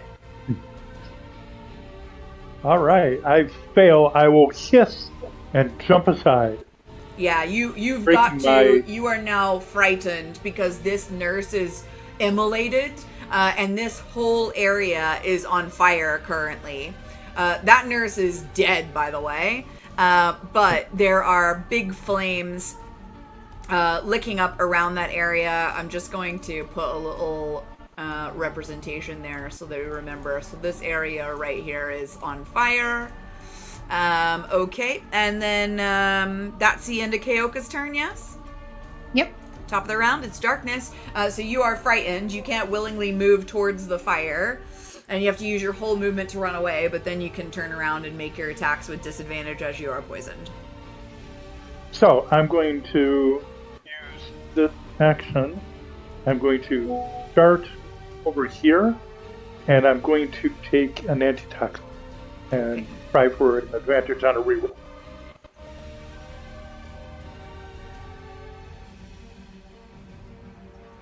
For poison condition. Yes, no? Huh? Sorry, antitoxin? Antitoxin. So, advantage on saving throws against poison for an hour. I think you would have to drink that. Or end the poison condition for 1 hour. Yeah, so it just instantly ends the poison condition. All right, works for me. Okay, so you no longer have your little border. Okay, anything else? Well, hey, I can't get any closer, so Darkus will throw a firebolt also at the nurse. It's so weird that While you she's have still- firebolts. Hey, if you want, I can always swap it out with something else. Yeah, but I would hey, probably it's one of respect those that out at some it's- point. It's better to give than receive. How about that? But thematically, it's crazy. All right, 18, and It hits, yeah. it hits. All right. For 6 points of damage. Alaric's like in this room over here, by the way, Emmerich. Is that intentional? Oh, you're muted. I have him on my screen. He's on like the desk that's kind of near the fire. Emmerich is in the other room. Yeah. Maybe what when I you were see as dragging well. the token, you dragged it into No Man's Land and or the Fog of War, and didn't see I it. can see. Oh, I can Lord. see two. I can see two. Oh, of there's two. Alaric. Now I Oh, see right. the lyrics. Yeah. Oh, okay, It's right. probably I'm with when I you. was trying Okay. to like create him. It probably created him off the It map. does, yeah. That's okay. That's fine. I was just like a bit confused for a second. Okay, cool. So, darkness. Yes, you hit. Yes, you do your damage. Anything else? Nope. I'm gonna save any actions, reactions. Okay. It's Emmerich Moonblade. Cool. So I'm gonna move Alaric to right behind. Where's my move? Him right here to flank with Rose. Mhm. And then if he can give the help action, cool. If not, he can just also stay there because I think it's advantage either way. Yeah. And then I am going to Emmerich is going to pop behind the corner. And then just throw what do I want to throw? That's the question. A chromatic orb at this last remaining nurse, which will be. Does a 12 hit? No, sadly that is going to be a miss. It should be an Okay, then advantage. Oh, He's held, yeah. isn't it? Well, no, Emmerich's back here, so he wouldn't have that flanking unless you're casting. No, then that would be melee. So no, it would. Well, be. don't you get advantage on a paralyzed creature? Oh, yeah. Because it is a spell heroic. I can also, because if it's held, does that give advantage Oh on yes, it? that's right. You're stunned. I forgot about that Okay, cool. stun. So I will roll that again. Does a that's worse 11. No. But however, I will expend a sorcery point for my seeking spell. Where is that? Nice. Take an attack roll and miss. You can spend one sorcery point to re-roll the d20 and use the new roll. So would I still roll that with advantage, or would I just throw one more? If it's attack, it would still be advantage because they're still held. So. Great. Then I will do that. Jesus. Oh man. Whiff. Okay. It's like circling around it randomly. I like to think that Alaric looks over at you as like, the wrong brother's dead. That's what I'm saying. All right. It's Venom Fangkiller next. So off table, I've cocked up a bit. I have a rule that I only use spells from books I actually own, and it turns out Venom has loads of spells from books he doesn't own, so I'm having to winnow them down. I basically only have Vicious Mockery left as the only thing I can do. So he is going to... I've been trying to quickly change them now, but How it did ain't that working. happen? So he is... Let me see. Fire right. The fire right is brother. So he's going to move as far away from the fire as possible, still on the roof, but in towards the group, which is about here. And he will cast... There's something so sad about him only having one thing he can do, which is swear at people to try to hurt them. But that's all the same he's just... condition the other day. Yeah. Yeah, he's just going to As keep far as on... I ran out of everything else, so. Yeah. He's... Can I play a song badly to hurt them? Can I get... I have my hands free with my spider climb, so in theory I can take out my, You can play a my mock lyre. song. Yeah. That'd be cool. Can I... I think can Vicious I- Mockery is just sound, yeah, or something. Yeah. So I bet you can use your instrument. So so I'm trying Vicious Mockery again. Wisdom saving throw, 6 damage. Okay. So that creature is paralyzed. It automatically fails. It's not even paying attention to you anyway. Aw. Yeah. Oh wait, no, it failed. Okay, so Yeah. it got hurt. Yep, so it got hurt, took the 6 damage. Anything else? No, that's all I can do at What the did moment. you play I think- badly? We're just curious. Was it I Careless think Whisper? was it what? Was it Careless Whisper? I've heard that one played badly a lot. Well, let's say that it is. Let's say that before I've managed to woo many a maiden into bed with that song, but on this occasion it hasn't worked. Excellent. Okay, it's HSBT next.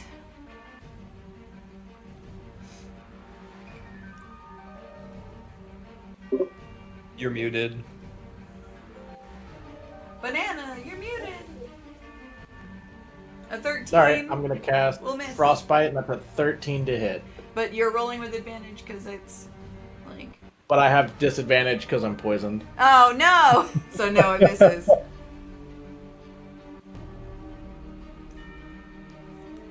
So did a 13 hit? No, sadly not. Okay. Then that's HSBT's turn. HSBT, no! Alright, it's the nurse next. How long is she paralyzed for? Can she try to resist this paralytic condition of hold person? Yeah, it's every one of her turns, or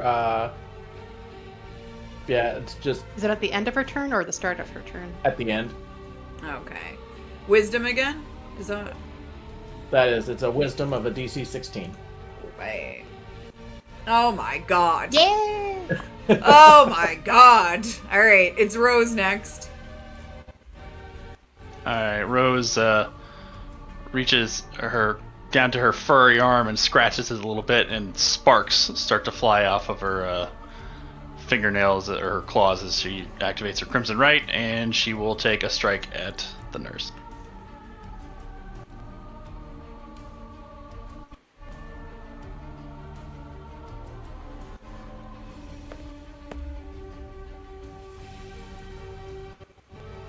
Dirty 20. It's very good, yeah.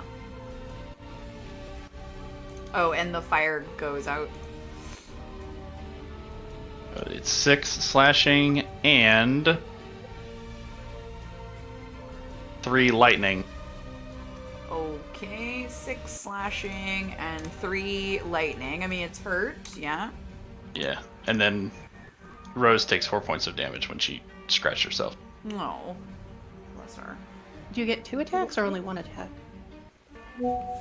Just 1 attack. Okay. Okay. I'm it's- multi-class, so she hasn't hit the, Oh, okay. the extra attack yet. Wait, what? It's Kayoka. Alright. I'm gonna do the same thing. Peek in and shoot a firebolt.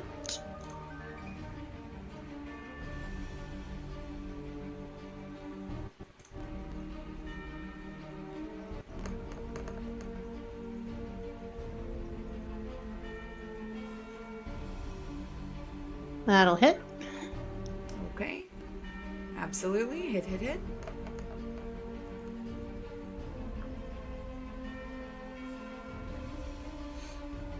14 Okay. damage. So you throw that firebolt. Again, Darkness, you're not loving it, but it clips the nurse.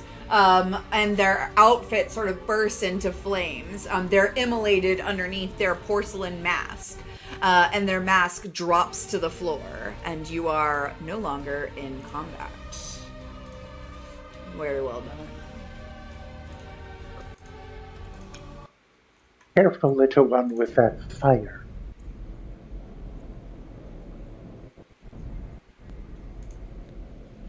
Darkus will start to move around the room.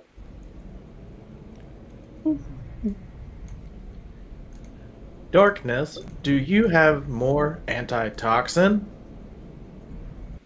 I do. Does it help a being such as you? It does. This poison is not good for lubrication. You are welcome to have one.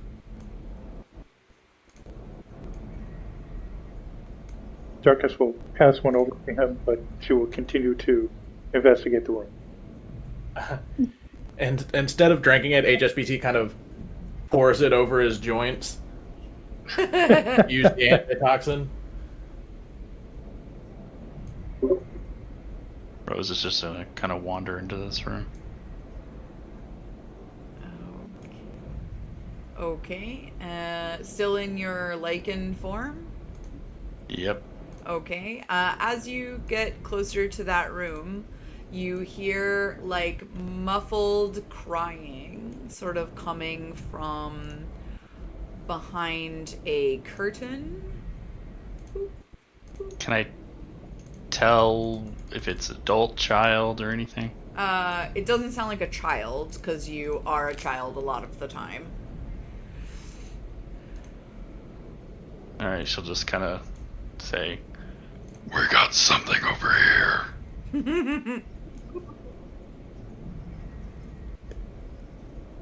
And Darkness, Darkness with will your continue to- investigation, you're not really seeing anything of interest other than the nurse's porcelain mask that dropped to the ground. You do see a closed-off room here, a closed-off room with 2 double doors here, a closed-off room here, a closed-off room here, and a barricaded room here. All right. She will pick up the porcelain, Okay. put it in her backpack, Okay. and join the others in the room. By the way, quick question. Mm-hmm. The first nurse that he attacked with the crit, how much blood did she drain? I don't know, a fair bit. Like, you critted the crap out of it. Okay, you had an so- open neck. So there was 56 points of damage, 65 points of damage, right? Yeah. Okay. That's an instant kill she- for those Because creatures. she gets those hip that she's drained. Right. As temporary or... It's temporary. No, Okay. just temp. Okay, cool. Yeah, that's fine. Maystar sort of reaches down to the cracked porcelain mask and creates a link to the amulet and draws up some sort of unknown memory and follows you into the next room. Rose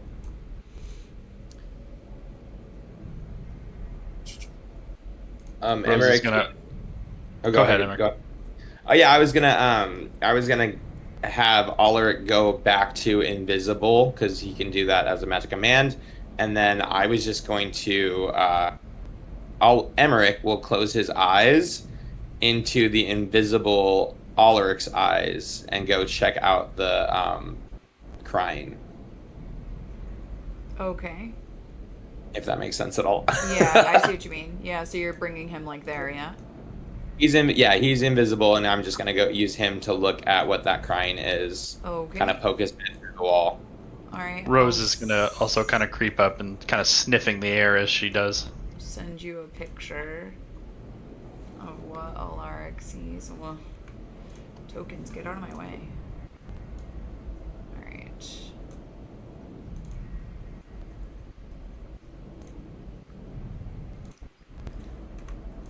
Okay, and message.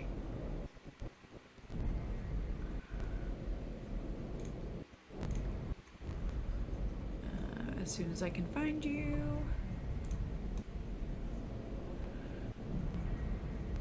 Right click. Well, he hasn't screamed yet, so it can't be too bad. There you go. That's what you see on the other side. Okay, and I will relay that, I guess, that there's 2 figures. One seems to be something on a bed. I'm assuming doing the crying, but there's another figure over the bed. Okay. The fig. Never mind. Maybe. Maybe that's what I saw. I don't really know. As Keoka comes around the corner, this is what you see. So you see skeletal remains on a hospital bed, old stained blood on the floor and bed sheets, and a pale elven woman crying tears of black ichor at the side of the bed. She pays no attention to you as you come up.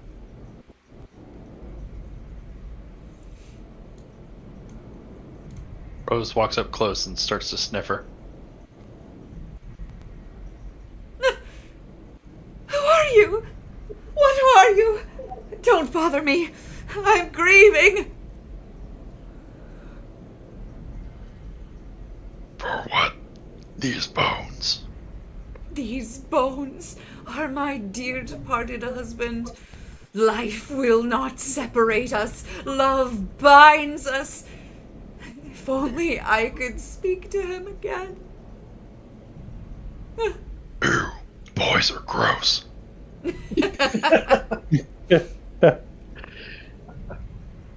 Rose walks away.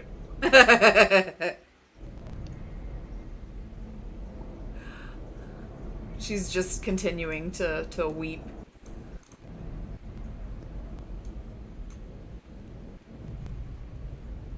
If she wishes to be with her husband, we could always kill her.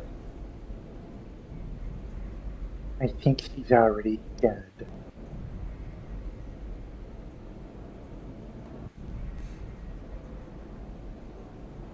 Do we feel a chill as Alaric moves through us? I like to think so. Am I right that you are already dead? Me? I mean, she sort of like looks at her like hands for a moment. Inside, perhaps. I Darkness will don't feel the sniffer. same. She has some blood in her body, but she is like slightly like undead smelling. She does have some blood, but she's not 100% standard humanoid fare. I knew I should have gone into necromancy. I could end your sorrow for you. You can join your husband. Is that how it works? If I was dead, I would be with him? Well, deception. Of course that's how it works. dear. Okay, roll deception. Let's lie to a grieving widow. I would like to guidance your deception. Oh my god, you monsters. Oh, you call me a monster. You are too kind. Okay, so it's a 21, and you want me to do a guidance on that too, or am I floating on the ground? 21's fine. So she goes, oh, well, if you think that would do it, please make it quick. And she, like, holds out her hands to you. Oh, but of course. The darkness will grapple around her neck, just rip her neck aside, and just start draining her from her throat. Oh my god, it's horrifying. It doesn't It's take just going long. to be a bloodbath. It's going to be splattering all over the walls, dripping off the ceiling. Maystar starts to, like, pull the memory of this moment. She's like, oh, what suffering. How interesting. This is quite a unique memory. And she puts it into the amulet as you're just sort of covered in blood. Everyone else is not getting spattered just because there are curtains up. And it's just simply break the neck. Yeah, but she only has 6 hit points, so it doesn't take much to drain her. Drop the corpse. Yeah, the corpse just drops to the ground. Huh. Karoko, who's probably gotten sprayed with blood, cleans it off with prestidigitation. Absolutely, we'll do Wanders the out. same. Excellent. You see Maystar's amulet glow as she collects this memory. Investigate the room. Okay, roll investigation.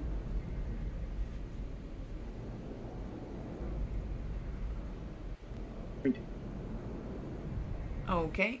The only thing that you notice is that a single tear has dried on the widow's cheek and formed itself into a diamond worth 500 gold pieces. Gently scoop it up and show the group, and then I'll put it into the pouch just in Ooh, case. shiny. This party fair. Venom is going to run sleight of hand to try to take the circlet thing off Maystar that she's Okay. wearing. Dang! Because Because. Because it's Dungeons and Dragons, and why not? So what would that be? Would that be just a sleight of hand? Check. Yeah, it's gonna be contested. Yeah, and can I give myself? No, she's an ally. I can't give myself bardic luck, or whatever it is. Bardic inspiration. No, it's another creature. It's another creature. Okay. Yeah. You Okay, can give yourself inspiration or guidance, but that's the only thing that you can do to yourself. How would I do that? If to you myself? have guidance. Carefully. I don't think. But yeah, I'm rolling sleight of hand. Okay. This isn't going to go well, but my character's not the smartest tool in the shed. 13. Okay. Oh, I can do a 13 with my eyes closed.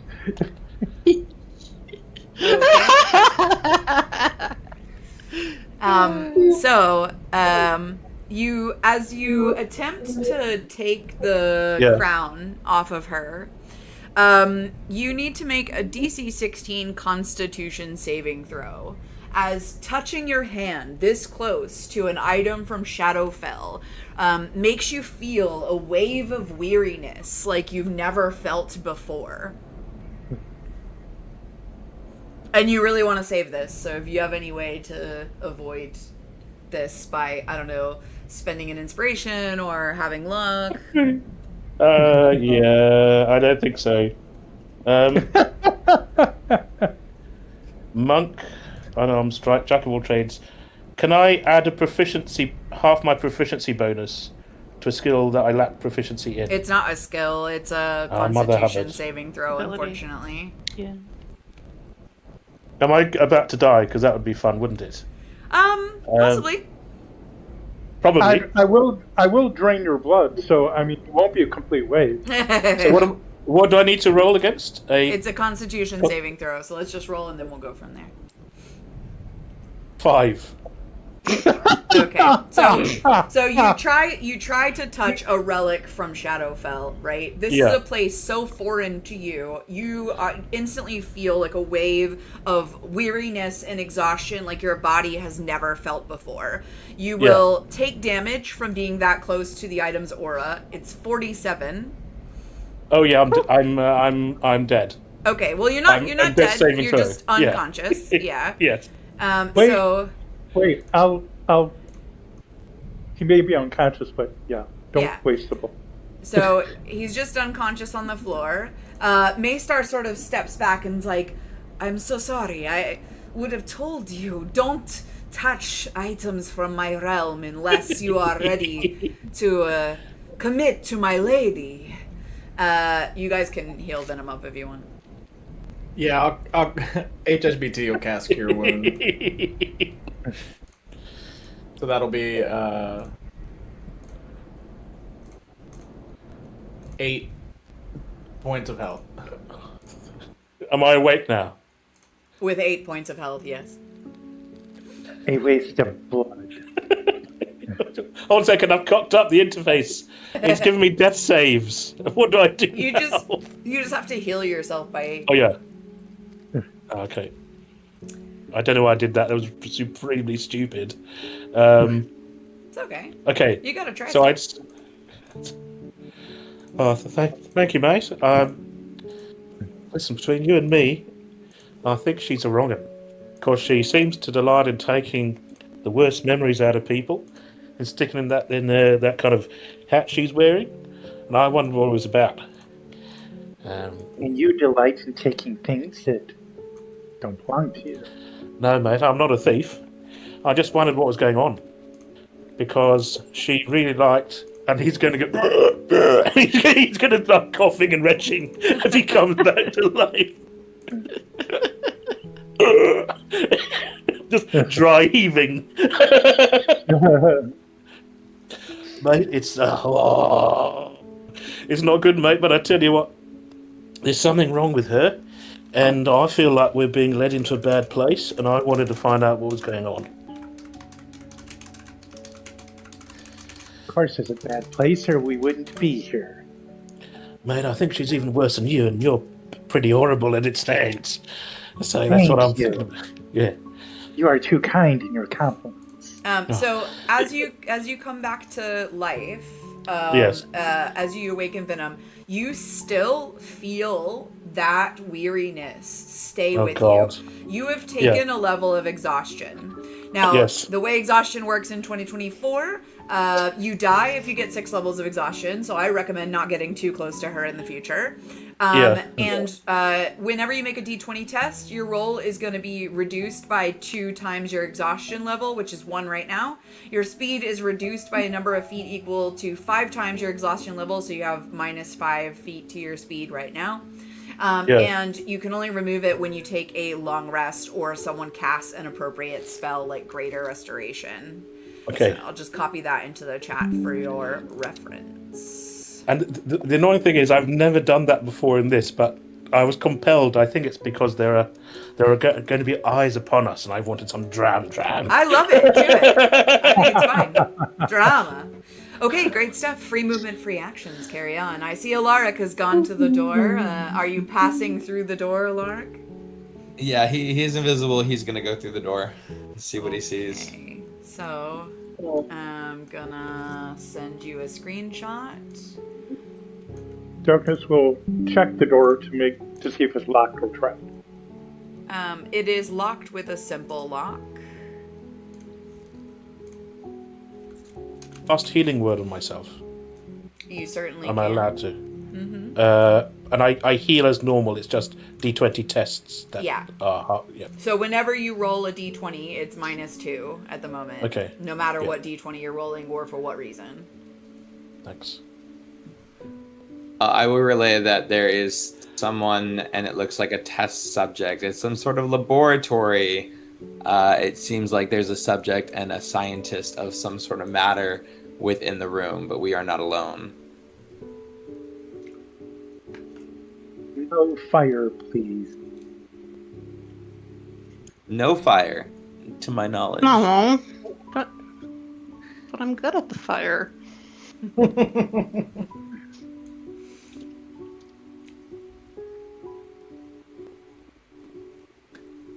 Can I do an investigation check in the room through Alaric, just to see what else of knowledge he would find? I'm gonna say no, just because that's quite broken. I'm already letting you walk through walls, so I'm gonna say no. Because otherwise, Can we you'd be go like, in? well, there's no loot in there. Fuck the rest of this story. See you later. Like, Darkness has unlocked the door. She rolled a 20 on the yeah. lock, and she will open the door. Okay, you open the door. You can't see Alaric because he's invisible. You Right. see an elderly gentleman with a bunch of like magnifying glasses and other things surgically grafted to his skull, and he's holding a hammer that is sort of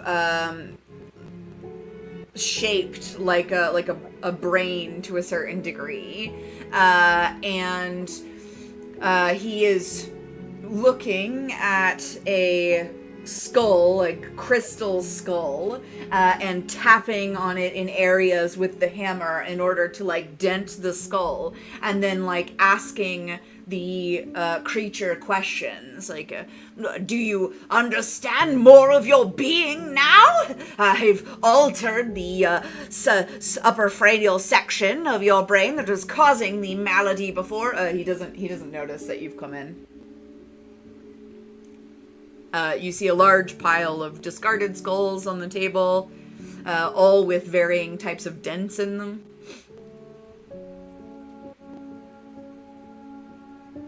I will try to stealth up behind it.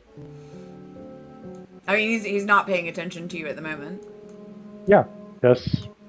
I'm just kind of counting on that, and I'm just kind of waiting for cues from everybody else.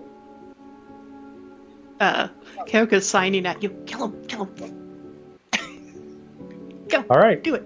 Well, that's the word. Okay, so that's all it takes to hear from her. So You'll see the full blunder mode going right now. So she's going to attack. First, she's going to do the sneak attack trip. And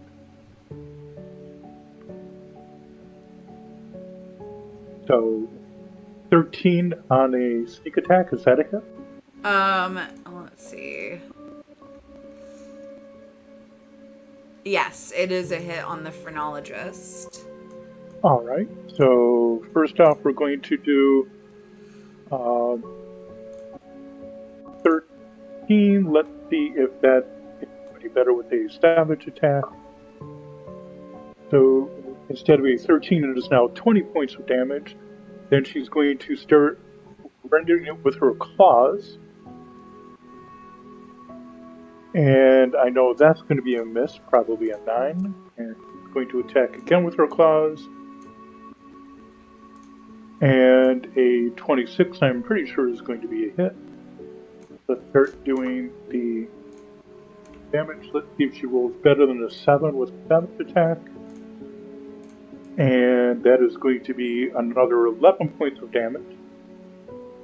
Since it is now grappled with the sneak attack trip, she's going to go for the vampiric bite. And with a 15. And then she's going to start draining an additional. Let's see if she rolls any better on that. And can you just she's now position draining yourself where an you actually are? additional 10 points of damage. If you can just move your token where you go. Yeah, you basically just, again, rip the head off. Maystar, makes, a little tutting noise and is like, but we didn't get his story. As you rip his head off, Maystar makes her little comment. The brain in the jar freaks the fuck out. It emits a psychic energy blast in a 60-foot cone. And as it turns out, it's all y'all. Can you, except for darkness, can you please make a DC 14 intelligence saving throw?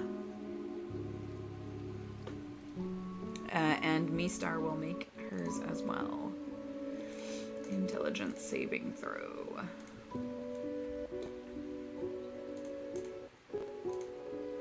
I have been pounding healing words, just necking them. So intelligence saving throw. I'm going to lose this thing, man. 15. Yeah, 15's fine. It's DC 14. So at the moment, HSBT fail, Rose save, Kayoka fail, Emmerich fail, Maystar save, Venom save. So if you save, you take half damage and no additional effects. So you're going to take 5. Everyone else takes 11, and you are stunned for a minute. A stunned creature can repeat the saving throw at the end of each of its turns, ending the effect on itself. But that's all that this creature is gonna do. So you just take some damage as the creature cries out, and you see that the creature itself goes dark, and looks to be deceased. Maystar is like, oh, that hurt a little bit, and I didn't capture anything for my mistress. You could always just give it a little heal, and it will be 1 hit point possibly. You've ripped. It is only. You ripped its head off. Oh, good.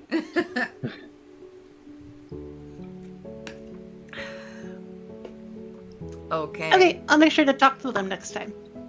I'm feeling darkness like really everything you've done so far has not particularly helped the group in any significant way. It's been very much the opposite. You killed that nurse thing. Yeah, Quite- but you also caught the bloody crows in at the start of in the forest. And how did you know that the crows weren't part of what you needed to be? You are making Yeah. presumptions. Your classic gaslighter, Darkness. That's what you're doing right now, claiming things that aren't real and putting on other people. These are mind Just a games I don't like. Side note, which one of you has the highest passive perception? It was 16. Anybody Wow. higher than a 16? I also have a 16. Okay, anybody higher than 16, or are you both 16? Sounds like it. Okay, I think, let me just do a little measuring. 12. You're about the same distance as well. So Rose and HSBT, you see the head of the slain phrenologist. You see all the like gear things or whatever sort of like fall off of it onto the floor. And you see the little hammer, well, I say little hammer, the hammer that he was using to reshape the skull, sort of like fizzles and falls out of his hand.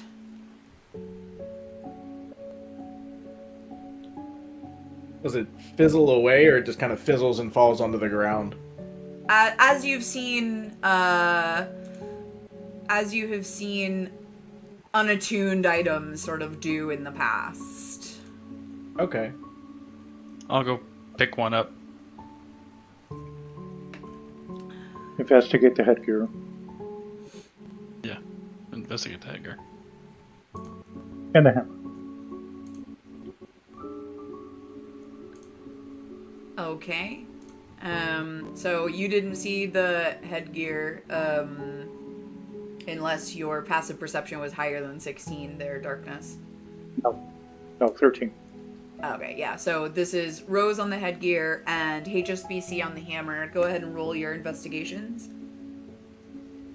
I like to think that Darkness was like overwhelmed by the bloodlust. You were having the best time just playing in the entrails and not paying attention. Absolutely.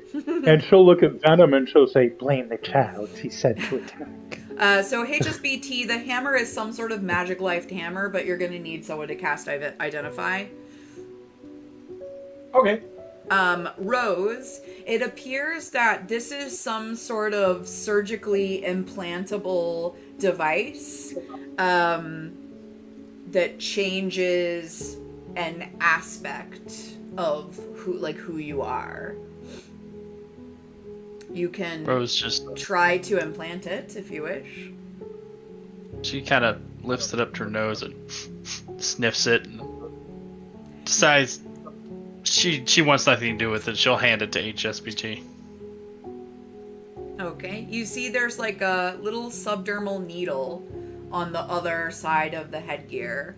It needs to be used by someone who has pierceable flesh.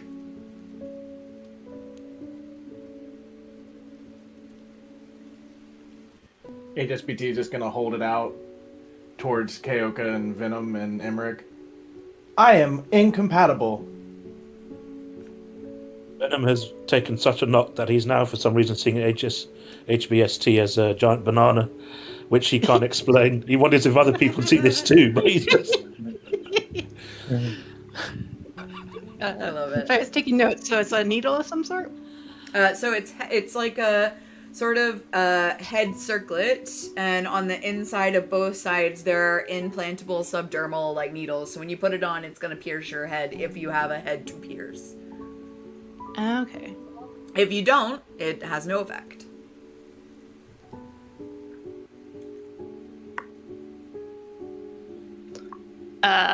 No.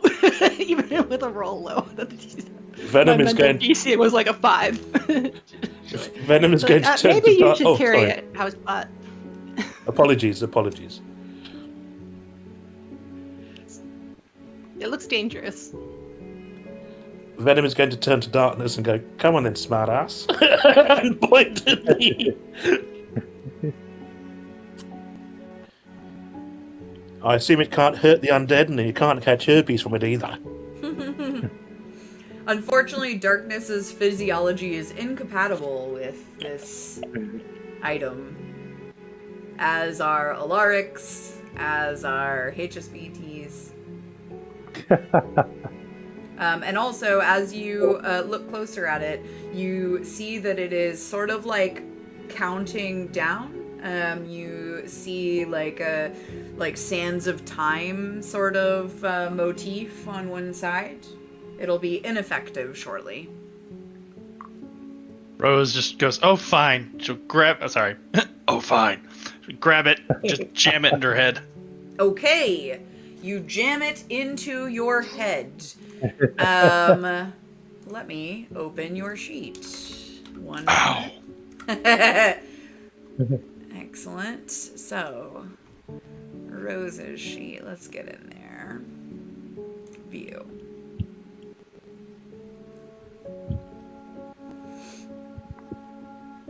Okay. Rose, can you roll 1, 2, 3, 4, 5, 6? Oh, a d6, please.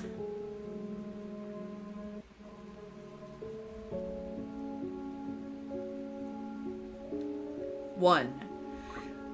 So you ram it into your skull, and it sort of creates like a wing mirror effect around you. You can sort of see new angles to the space they are in that you couldn't quite see before. You imagine that it would make you particularly dexterous with your movements, as you can see new paths around the room. It gives you a +2 bonus to your acrobatic ability. Sweet. So you can feel free to add that to your sheet. It is also permanent and can only be surgically removed. So you have these fun mirrored horse blinders, basically. All right.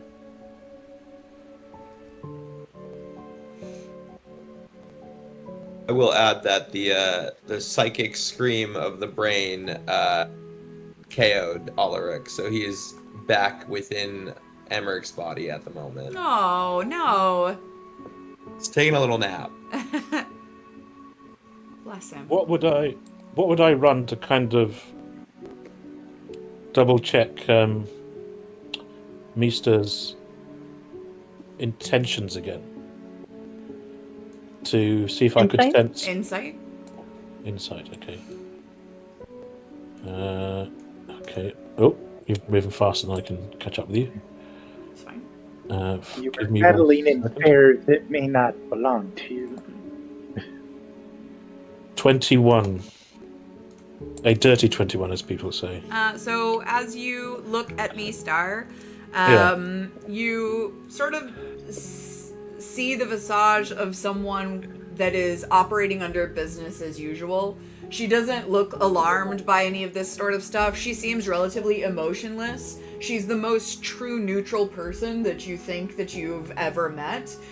This is just a day at the office for her, per se. You also notice that her circlet is nearly full. She's collected a large number of stories at this point, both from you and the other people that you've met so far. So you imagine that her time with you and your time in this realm is nearing an end. And would I be able to tell if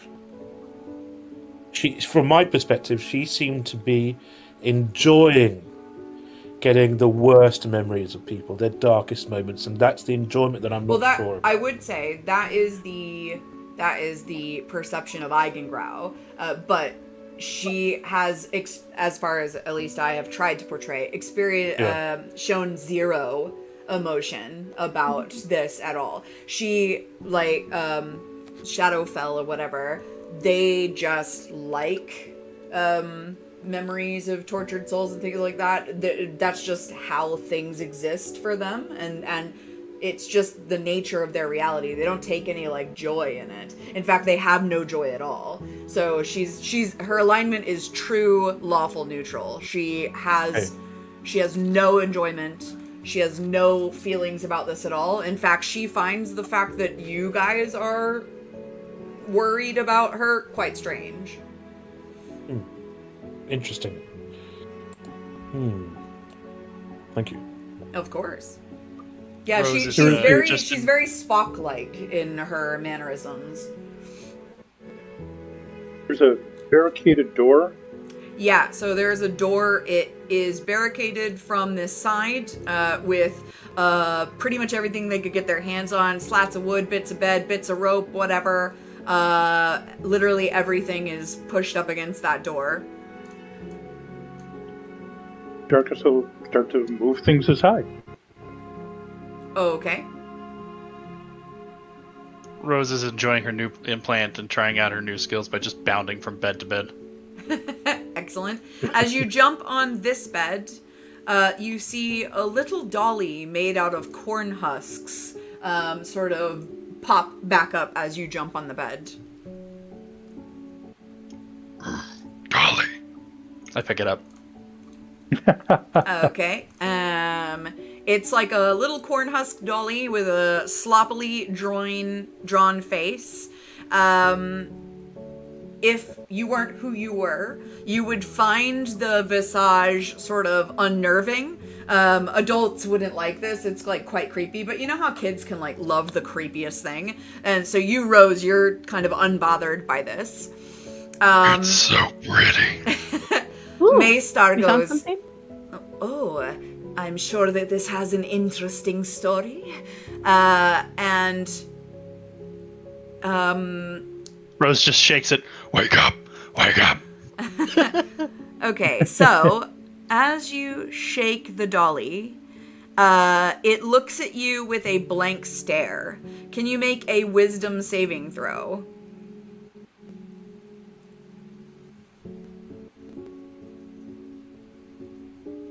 Eight. Okay. You take a little bit of damage. Sorry, I rolled too well, but you take 14 damage. As the dolly makes a psychic connection with you. You feel that this dolly was once the protector of a child who had no one else. That this dolly tried its best to protect the child from the horrors of this facility. And that it only regrets that it now has no one else to protect. It asks to serve you. Rose just stares at it for a second and then gives it the biggest hug, like almost crushing it, Excellent. and As then you puts make it in her pocket. as you make that connection, you can see the tendril from Maystar's amulet searching for that memory. Do you allow her to collect the memory from the dolly? Sure, she's not even paying attention. She's just focused on the doll. Excellent. Yeah, so she collects that from the dolly. You can see that her amulet is nearly full, and the dolly now belongs to you. So you now have a tiny construct corn dolly, which you could use in combat, but I think it has the best reaction ever called the Silent Protector. That you can use it once after a short or long rest. A creature within 60 feet, if you fail a saving throw against an effect that doesn't deal damage, the corn dolly suffers the effect of the failure instead of the creature. And I think that's so fun. That's cool. It's very cool. And it has like a lot of pretty powerful like attacks and stuff, but it doesn't have a whole lot of HP. And my, of course, table rule is if it attacks me, I get to attack it. But I would definitely use it for the bonus action because, you know, that's not an attack. Sure. But yeah, please do add a little corn dolly as your little friend and familiar. Could the dolly die then, potentially? Yes, the dolly is a construct, Oh, so no. it can be like ripped to pieces to the point where it's no longer functional. We must protect the dolly. It is a cute little dolly. It's from the new Crooked Book. Anyway, so Darkness. Good moon? Yeah. Darkness, you were ripping the door across. Where'd HSBT go? You're like flinging across the map. Are you on your own? No, I just clicked and it. Oh, that happens evaporated. sometimes. Don't worry. I just wanted to make sure that you weren't on your own. Okay, so Maystar comes back to the barricaded room and says, Are you sure you want to collect stories? It looks like someone didn't want this story to get out. There's only one way to find out. Excellent. Okay, roll strength. All right. Yeah, that means Theo wants to do it or doesn't want to do it. So, roll a strength saving throw, or just a strength? Just a strength check, just Check. to clear the door. Strength check. Not very good. Okay. Only 7. It takes you a while. Is anyone gonna help Darkness? So far you've only gotten the ropes off the door. Earlier, I cast false life on myself, so just FYI.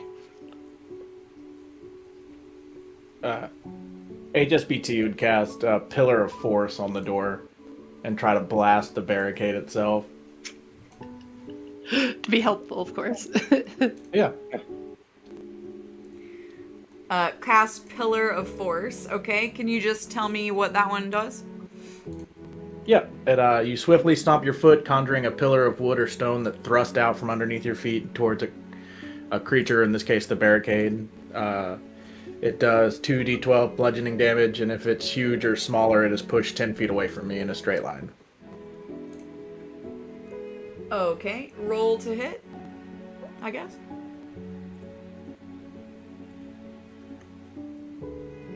That is a 16 to hit the barricade. Okay, can you position your token where you actually are? Did it... Oh, he popped up way over there. There he goes. Okay, Right. excellent. So you blow the door open. You huff and you puff and you blow the door down. Ironic We're not a not very coming subtle from party. Rose. Unfortunately, there What are the- Wow. there are 56 horrors inside this room. God, for fuck's sake. I'm gonna say, like, some of them get obliterated. Can you roll the damage for that force thing? Yeah. Just by Here shrapnel goes. and, like, general Roll high, whatever. roll high.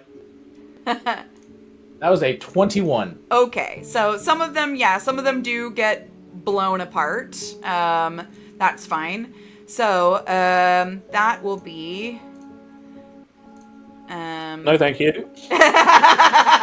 So they're gonna do something. You can choose to try to re-barricade the door or whatever. You guys are far enough away that they can't do anything to you just at this moment, but they're gonna do passive. I think I might crash it adding this many tokens. Oh my god. Okay, so they're all gonna do an attack. Yeah, I definitely did. I definitely would crash if I do this. I'm gonna try it anyway. Fuck it. You only live once. Amazing. When we have a chance to cast things ourselves. So I'll come to you after the surprise round. Okay. So they are going to split their attacks. There are a total of, like 45 of them or something. Oh my god. So I'm gonna say there are 46 just to make it easier to split. So 23 of them are gonna hit HSBT and 23 of them are gonna hit Darkness with some old bullshit. I'm gonna roll for the group that is hitting HSBT.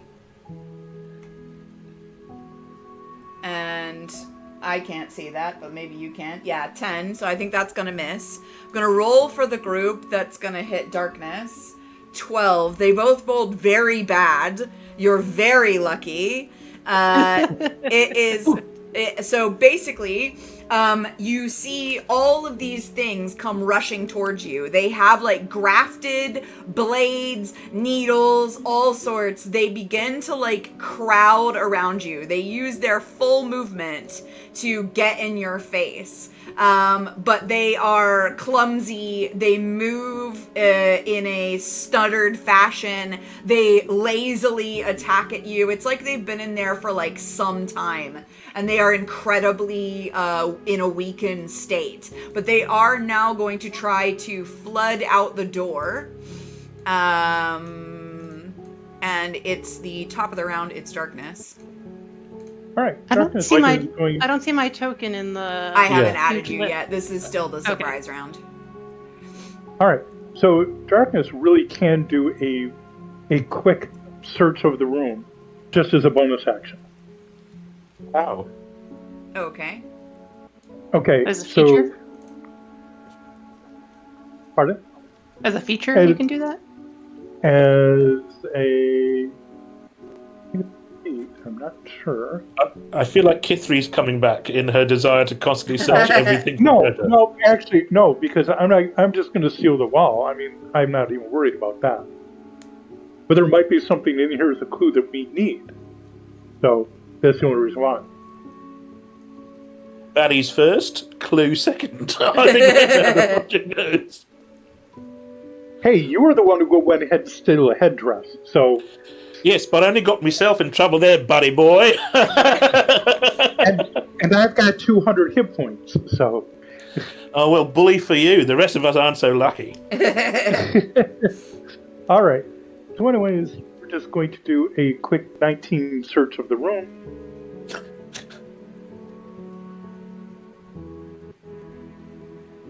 Okay. Anything in there worth noting? The only thing that is of note is all the things grafted to these creatures, but they would need to be defeated in order to do something with it. It's the fucking knives, man. It's I'm- the fucking knives.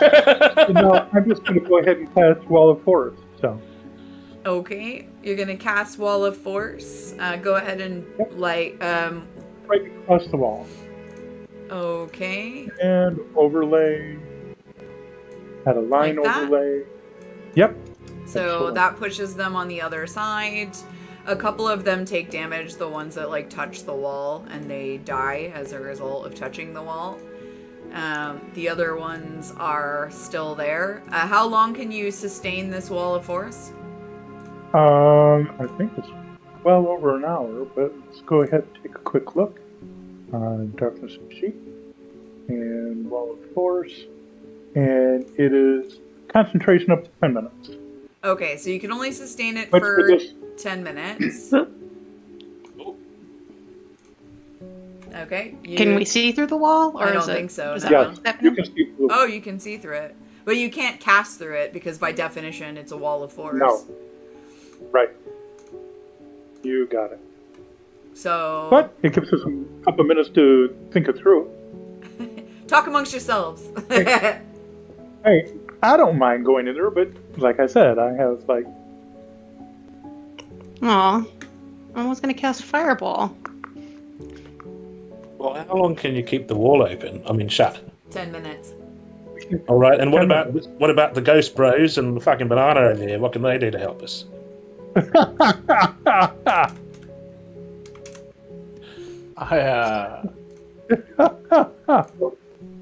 Oh, We could put the There's barricade two- back up, I guess.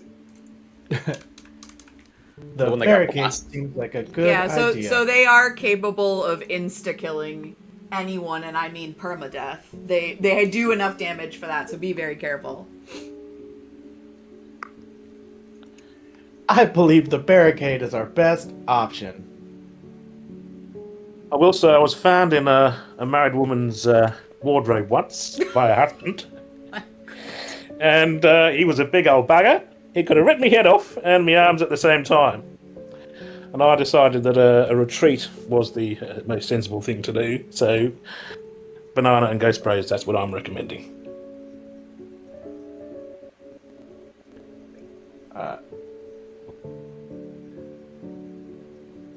Is there enough left of the door to close it?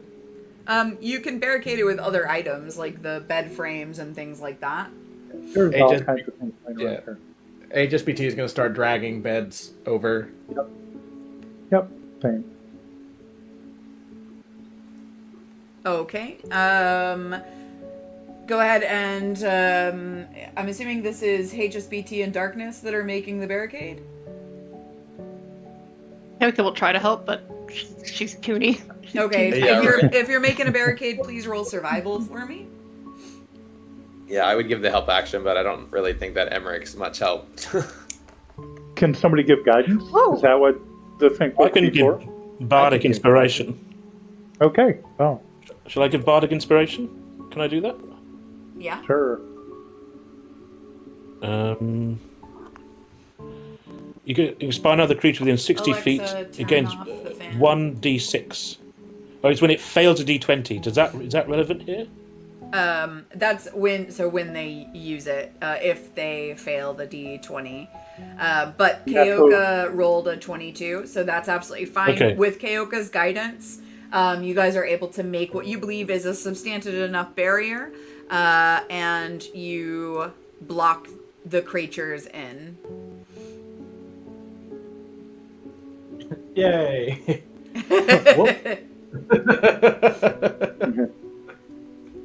Because like, yeah, when I was in the astral plane and there was another like swarm of horrors.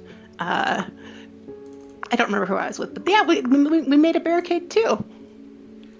I just like to. I'm gonna make a little barricade out of beds. I have to be This is- amused, people. All right, This I'm is gonna- why you have the He needs master to fill up subscription. all the little holes so the little creepy crawlies can't get through. Exactly. Don't worry, guys. I'm on it. Would you like me to put a web down, just in case I break Yeah, free? or absolutely. Web it up. That's all right. I Right. rolled a nat 20 on survival also, so I mean we can do pretty good here. Oh, it shows the Well, 7 for us, sadly. Yeah, So it shows no, 7. this would the group like Venom to put a web Yeah, down as well? absolutely. I think it's fun. Okay.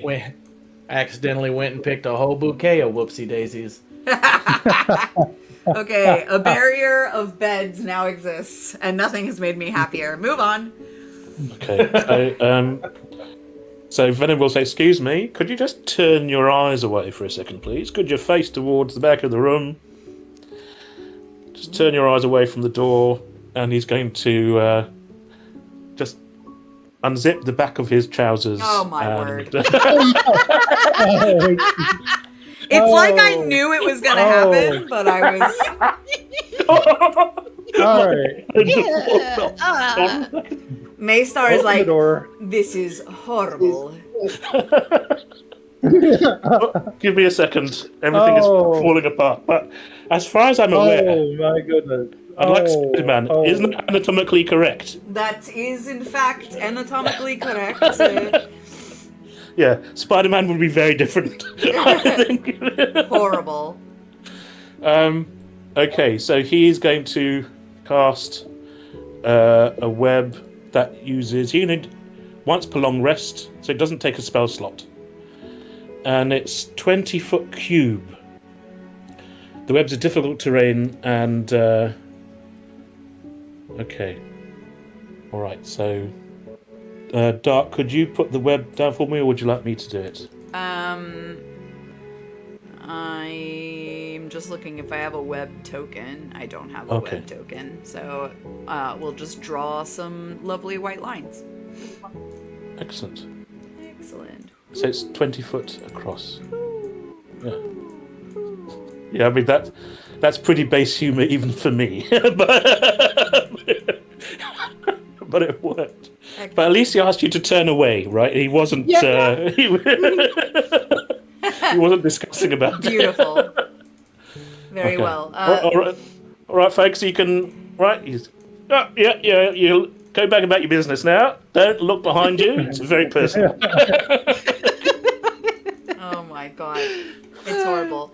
Maystar goes, maybe collect one more story, please. The amulet is nearly full. That last story was a little too much for me. So just above table note, There are several rooms left in this hospital. The next room that you go into will be the final room that you will be able to explore. So please choose wisely. Well, now I'm super curious about the statue thing. Yeah, there is a statue of a demon suggesting some sort of alliance with demonic powers. There's also a little tiny rat sitting on this surgical tray, and it looks up at you as you walk up, Keoka. And it speaks in your mind. But you just hear little rat squeaky noises. It's a psychic rat. It's trying to talk to me, but I don't speak rat. As you talk back to it, it now knows what language you speak. It has the ability to cast comprehend languages on itself. And it talks back to you. And can you just describe like what your face looks like under the shroud? It's actually pretty human. It's a very human face. Okay. He says, hello, do you seek augmentation? No. Oh, because you are, well, I can't see your brain, and as I understand, that is the key to true, well, understanding. I've had too many things mess with my brain. Oh, very well. What are you doing here, then? Oh, we're looking for stories. Oh, I've heard many stories, but I suppose you probably want first-hand accounts. I'm afraid I don't remember much of my own life. I've simply gathered the stories of others in this place, scurrying around, seeing what happens to them, etc. Oh, well, I don't suppose that's much use to you. Maystar sort of solemnly shakes her head that she needs first-hand no, I guess accounts. not. No. You're all quite an unusual group of people. None of you thirst for knowledge? None wish augmentation? I'm very skilled. And you can see him, like, grab the surgical instruments and, like, sort of fling them around in his finger like a bandolier. Are we all hearing this? No, Or it's is she relaying it to us? telepathic. Yeah, we just hear the rat's offering to do like surgery to augment your intelligence. He seems very smart. But would Kyoka have told us about his offer, that the fact he's collected stories? Yeah, I would have asked Maystar. It's like, he knows a bunch of stories. Does that work? And Maystar would. She just shook her head no, because they're not first-hand accounts. They're things that he's collected to augment his own intelligence. So could Venom somehow pay the rat to get some of the rat's stories? Because Venom tells stories to people to get what he wants. So these are a useful resource for him. Do you tell? Yeah, I'm translating. Okay, so he starts speaking in your mind, Venom, and says, if you, take me from this place, we might share stories together. I know many tales. There are no tales left to tell in this place. None that I haven't heard, at least. Yeah, we can run on together for a little bit. I mean, what I've found is, if you find yourself around a campfire or in a friendly house, you've got to keep them entertained somehow to get yourself a bed and a beer. And so maybe your stories could help me. I mean, I won't tell them they come from you. I'll claim it as my own. But I could take your stories and you could come with me as I backpack around the world. How does that sound? I'm certainly intrigued. Just one question. You don't eat rats, do you? Well, anyway, we could backpack around the world, and I think that would be Do you eat rats? He's gonna roll insight. He wants to know if he's like signing his own death warrant. I'll put it this way. In moments of extreme hunger, when I have been alone, I've had to eat things I did not want to eat. But I would definitely give you a lot of warning, and we would hopefully never end up in that situation. So there's not going to be any predatory nature here, mate. It's going to be a fair dinkum transaction, a handshake. 2 are yours, 8 are mine. Perfect. Okay. So he rolled a 17 on his wisdom. Does that ring true to him? Oh yeah, I'm not going to eat him. I'm not going to. So he holds out both of his paws to try to shake as many of your hands as possible. And he hops in your backpack. You have a little cranium rat buddy hanging out with you, telling you stories. Apologies if somebody's revving the loudest engine in the world behind me for some reason. I don't know why. Okay. It's extremely obnoxious. Okay, fantastic. Okay. He jumps in your backpack. Carry on. What's your name, mate? Can I do a religion check on this statue? Darkness is right up. It's subject 123, but you can name him whatever you want. He's a little cranium rat. Okay. Sorry. There's you did a wisdom of the statue? A religion check on the statue. Oh, a religion check. Yeah, absolutely. Oh, no, never mind that one. So Darkness is right up on it. Yeah. And Darkness is going to do an investigation. Whether you want to do investigation, history, religion, let me know. Religion, please. I'm going to hug the statue. I think it looks friendly. Nope, I did just about the same. Can you, roll history, because I think you actually were on an adventure with this being before. Oh, I was, huh? I think it's possible. All right. Well, you know what? Let's just go ahead and let's do it with advantage, sure. Let's see what happens. All right. So, how about a 17? Okay, with a 17, you like sort of search the back of your brain, and you recognize the statue as Kamazatz, the lesser evil chaotic deity of bats, who you have, I think you were there, met in the past, but definitely one of you has met him in the past. This is like a year ago. That's the one that Vespitarianus had to hold allegiance to or something, that's wasn't it? right, yes. Kamazatz, the chaotic, evil, lesser deity of bats.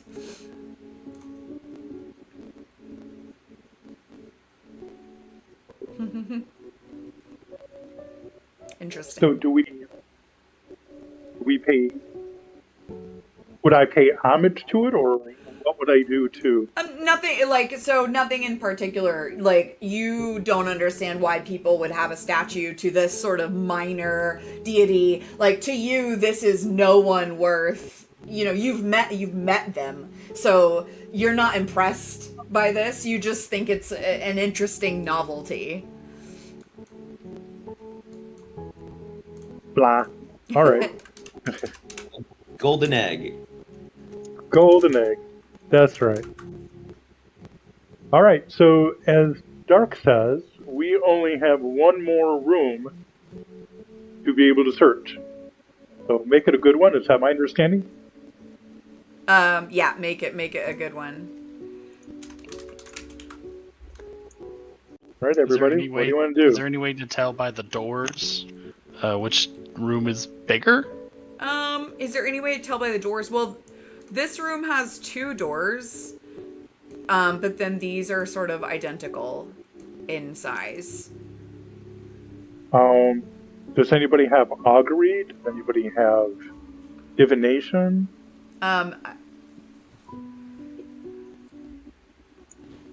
As you're deciding, can I do an inspection on this statue here, please? Yeah, the little statue. Next to me, yeah. Yeah. Is that? I want to check. Is it for hidden things. Talking about men in wardrobes, he's checking for Sure. hidey places. Was that perception or investigation? It is investigation. 6. So it's just a statue. Yeah, it's nothing of interest. You don't recognize anything. You don't see hidden anything in that. So Mistar comes up and says, so, which story will it be? I like I will this story. say that, size isn't everything. So maybe think about smaller rooms. They might have much better stuff in them. That's all I'm Elric? saying. Oh. Can you host again? She says, Mistar goes, I can attempt to sense the story if you like, but that may mean you no longer have the element of surprise.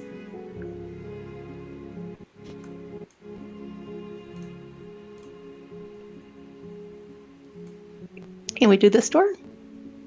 Yep. Yeah, I said let's just go in. Have we seen one of the ghost bros in? I mean, we can't. Oh yeah. Do we know that you're? Oh yeah, you've been telling us what's on the other side of doors. Hey, Yeah, what's on he's the other down. side of this door? Oh, you can't He's do it down. anymore. No, the rain wiped him out. Aw. Well, I Hey, guess just we we just open the door. say Just hello. like this one. Got no more webs No left. reason. I need time to just like this recuperate. one. Okay, you just opened the door. I've heard that from like 4 people, so that's what we're doing. Can you please roll initiative? Oh my god. You want an empty room? Is that what you wanted? Ooh, I broke it. For me. Row. Uh-oh. Ruh-roh.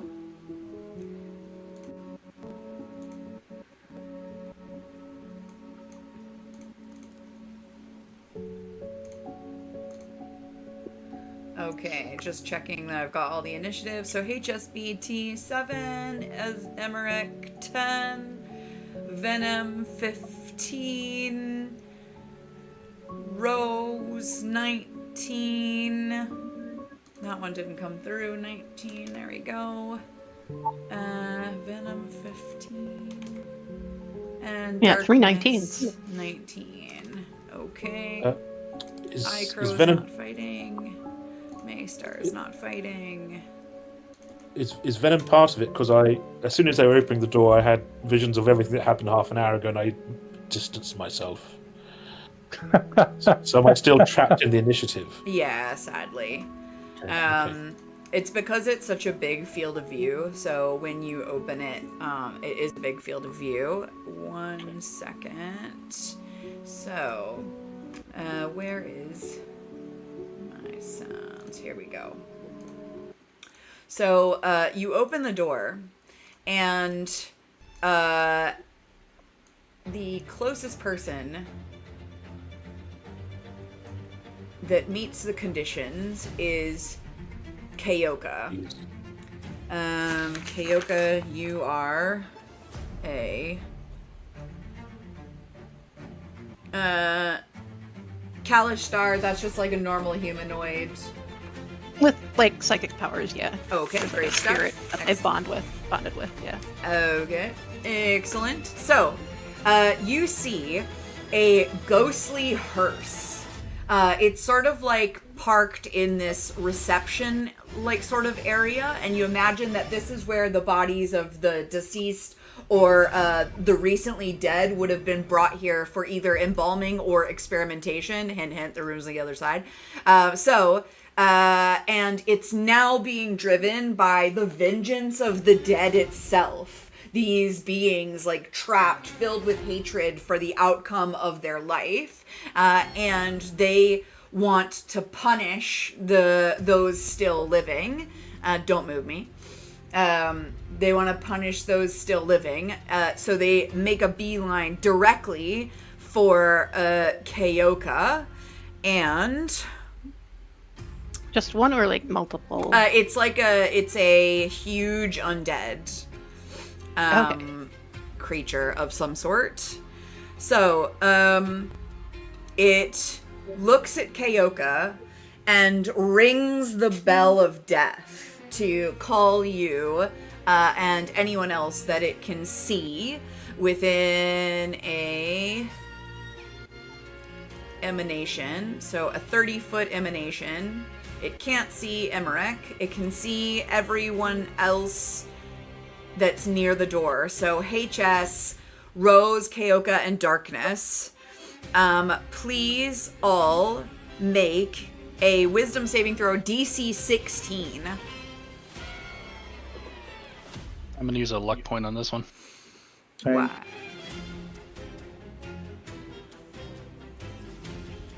I get that at advantage because Clash Turn. Okay, so HSBT save, Rose failed, Darkness save, Keoka save. So those who saved, you take half damage. So 17 damage. 17? Yeah, 17 damage. The rest of you that failed, which is just Rose, you take 34. It's psychic damage. And Rose, because you failed, your speed is halved until the start of the hearse's next turn. Okay. Okay, now it is that was the surprise round. So this is the top of the standard round. The Undertaker gets to go again, dirty little bastard. Oh. So it's going to. So does that mean my speed is back? Yeah, it would be back. Because Okay. this is it. This is its like actual turn. Okay, so it's going to. The ghostly coachman points a finger at Keoka, and it shoots a finger gun at you, basically. 13 for the first one. 20, nat 20 for the second one. I'm assuming the fuck. first one doesn't hit. Oh no, I've got an AC of 11. Okay, alright, so the first one is 10 damage. The second one is 22 damage because it's crit.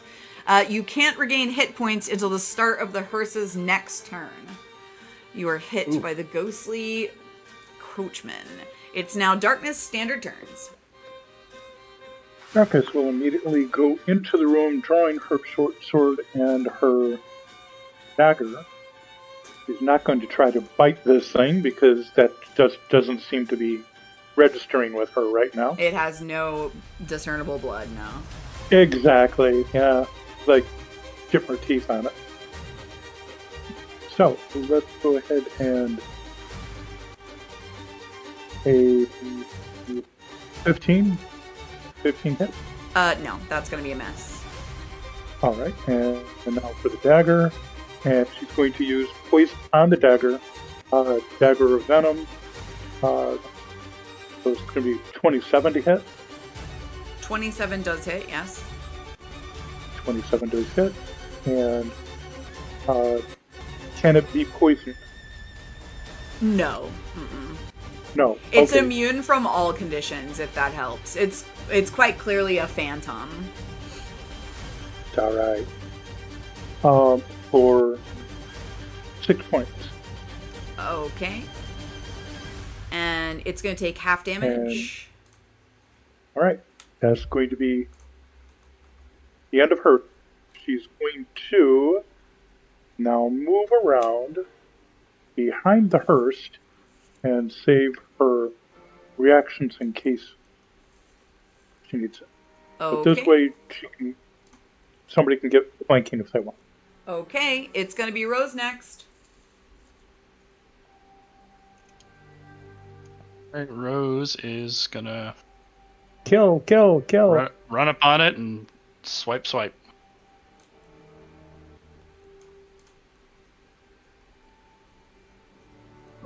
Oh, sorry, I moved myself. Natural 20. Excellent. We love to see it.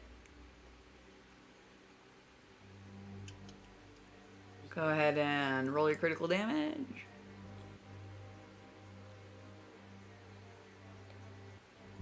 So 15 Okay. plus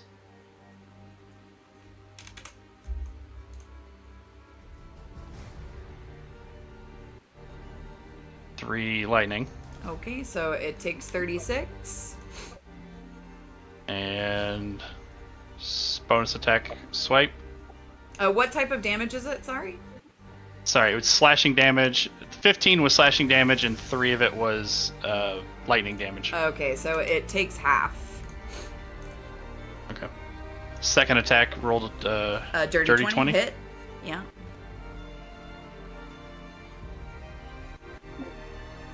Eight slashing. Takes half. And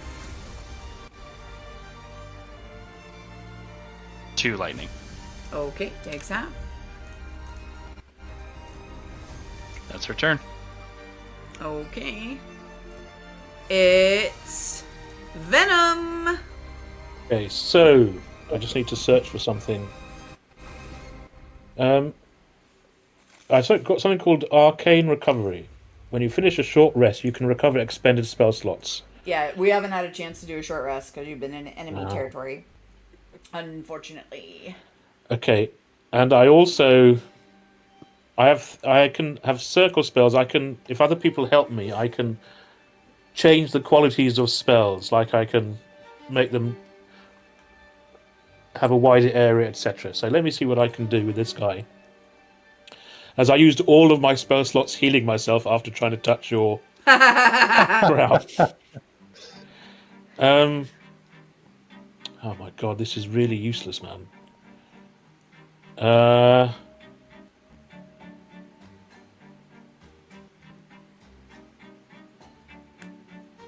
Okay. Okay. I've lived by my wits and telling white lies. So I can move 20 feet, can't I? Okay. Because I'm exhausted. Yeah. Can it see me here? Just about. It sees in a different way. Okay. I am going to try to do a... I am going to try to do a performance with my lute of a song that I definitely wrote myself called Don't Fear the Reaper. And of course, I've got my backing band here. So my performance is going to try to convince the Undertaker that actually we're all part of a kind of tour of the people that appreciate the undead. See what Thank we can you. do. Finally appreciate me. No, I'm lying, mate. That's why it's a performance. Okay, so what do I need to do? Is this even possible? Would the DM allow it? I'm Bear ready in to mind, see what you're being happens. recorded. You're willing to let me try. Yeah. So would it be persuasion or performance? It's performance, and also you can certainly try. Okay, so I'm going to try to sing a song to convince this thing that we are on its side. Okay. Can anybody help me? No, it's your turn. It's my turn. So all of my 8 arms come out and grasp the lyre. I don't know if spiders can sweat, but I would be. So I don't think there's anything I can do to help myself either, as a bard. Not unless you have guidance. No, there's nothing I can do. Okay. Yeah. And we're subtracting 2 from your d20. So it's 12. It doesn't do anything then. Yeah, so, well, it does one thing, and that It pisses is it off. attract attention. Okay, yeah. So, as it is going to focus on you for the moment. Oh, nice. It is interested in you. And we'll resolve that later. Great, lovely. It's Kayoka next. All right. I'm going to bonus action you activate innate sorcery again.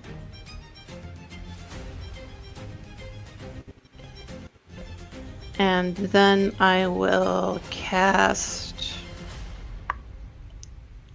Tasha's Mind Whip at Okay, it. we love Atasha's Mind Whip, and by love I mean hate. Yep. And I'm gonna spend 2 sorcery points to make it save at disadvantage. All right, what's the save again? Intelligence 15. Wow. Jesus Christ. Oh, what happens there? Do you hurt yourself? No, I just absolutely fail, yeah. What am I saving against, though? Okay, so you take full damage. Oh, that was kind of crappy damage. What kind of no, damage that's is about it? half. Psychic. Yes, I do take full damage, yes. And then the effects of Tasha's Mind Whip. Pretty damn good. It can't take a reaction until the end of its next turn.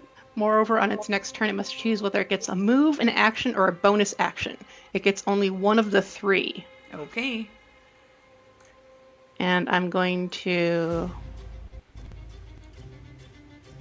And I don't how like does it it hitting me. stop being affected by this? It only lasts one turn. Oh, right, okay. That's fine. I'm going to move 30 feet away. I'm also going to drink a health potion. Okay, then it's Emmerich next. You see the creature looks wounded, like bits of it are falling off the illusion. Emmerich, as another sorcerer, is going to do a very similar turn. Oh, great. Also do my what's it called? The sorcery. Innate sorcery? Yeah, There it is, that- move so you have line of sight. Boom, boom. Well, that was before, and then I'm going to move, in line of sight. And then I am going to cast... What am I going to cast? I'm just going to go for a Daisy Blast, which is a con save of a 17, and I will also kind of do the same. I have the same sorcery point situation. So expending 2, so disadvantage on a con save of 18. Okay, here we go. Oh, it's so bad. Good for you guys, bro.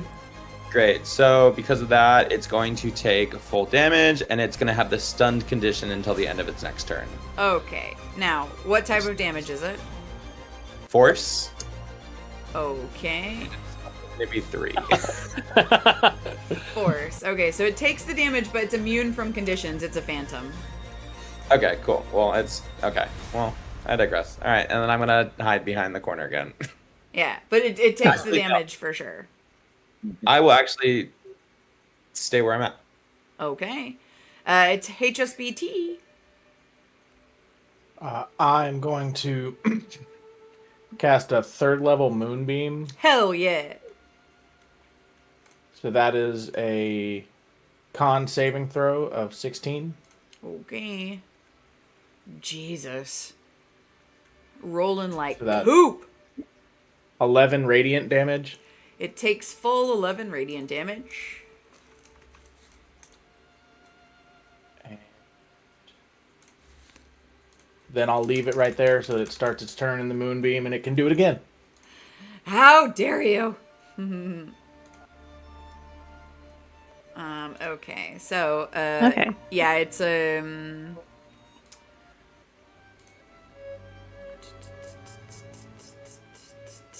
alright, next is the Undertaker. It can choose one thing to do. It is Move, going to action, or bonus action. choose a thing to do. It needs to make another con save. Oh, yeah, we love a con save. Oh my god, well, at least I got the poopy roll out of the way.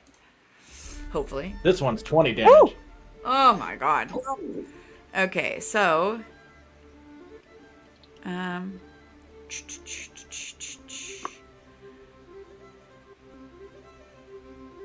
It's gonna do its finger attack at...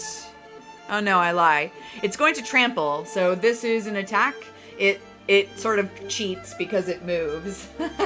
Damn it. Sorry. It moves in a straight line up to its speed.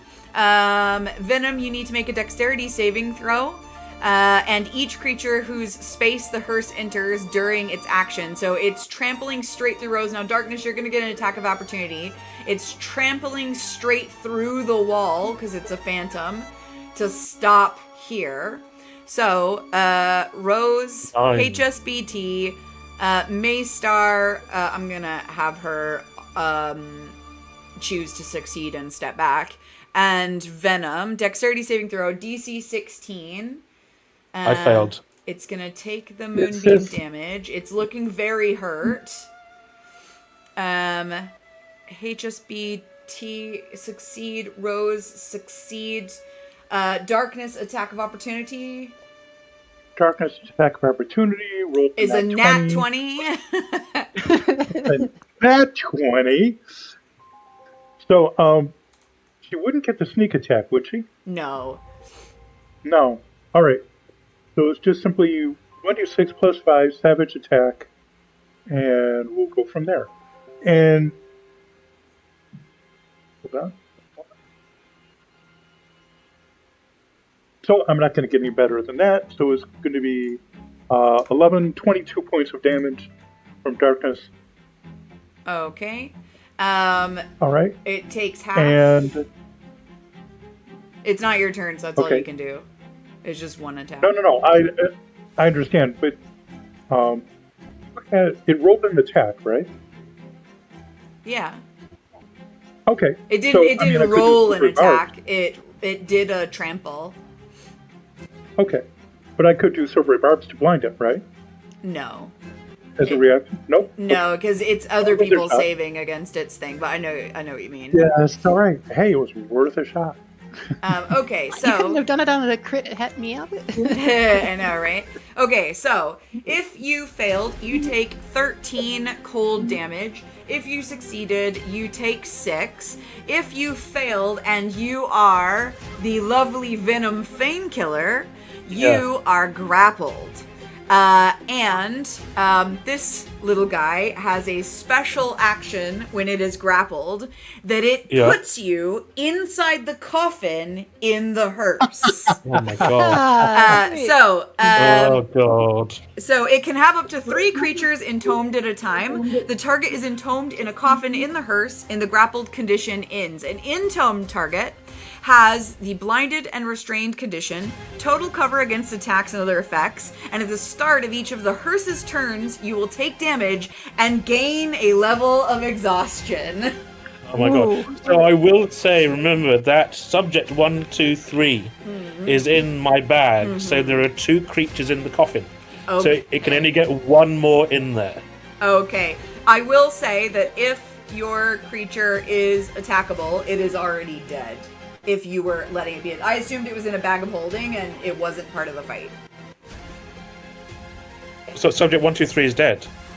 So if it's an attackable creature, right? Well, is the rat an attackable creature? I don't know. That's your You choice. don't have a bag of holding, He's do you? your companion, so it's your choice. Do you have a bag of I'll holding? decide. I don't have a bag of holding. I'll decide later because off table. I don't like the idea of killing a little baby rat who just wants to share stories. Yeah. So that's your choice. So just make your choice now because you can't decide later. It's happening now in this moment. Okay. No. Somehow the rat, through its stories, is surviving in the coffin with me. Great. Yes. So he's there. He's not dead. He's in. Yes. He's in your bag. He's protected. Yes. He's not counting as a creature for being attacked. No.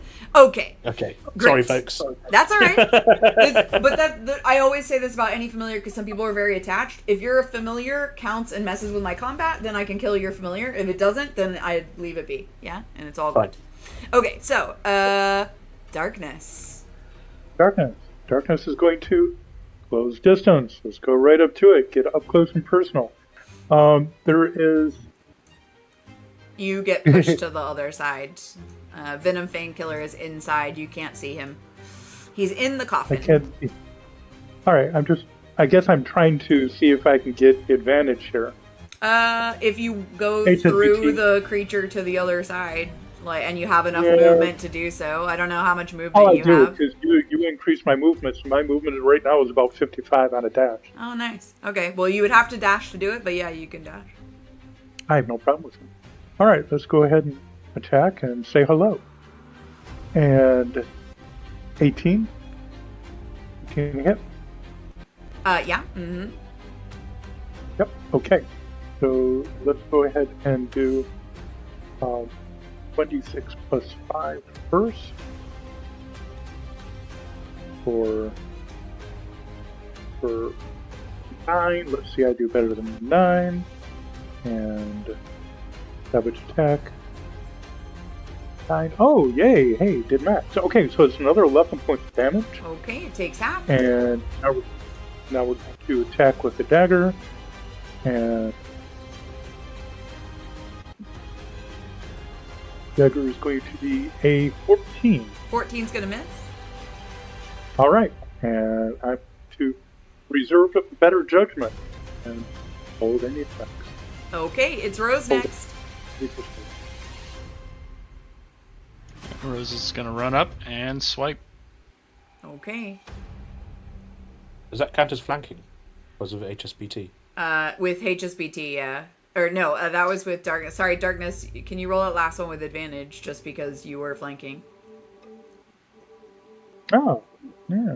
I did forget about that, didn't I? All right.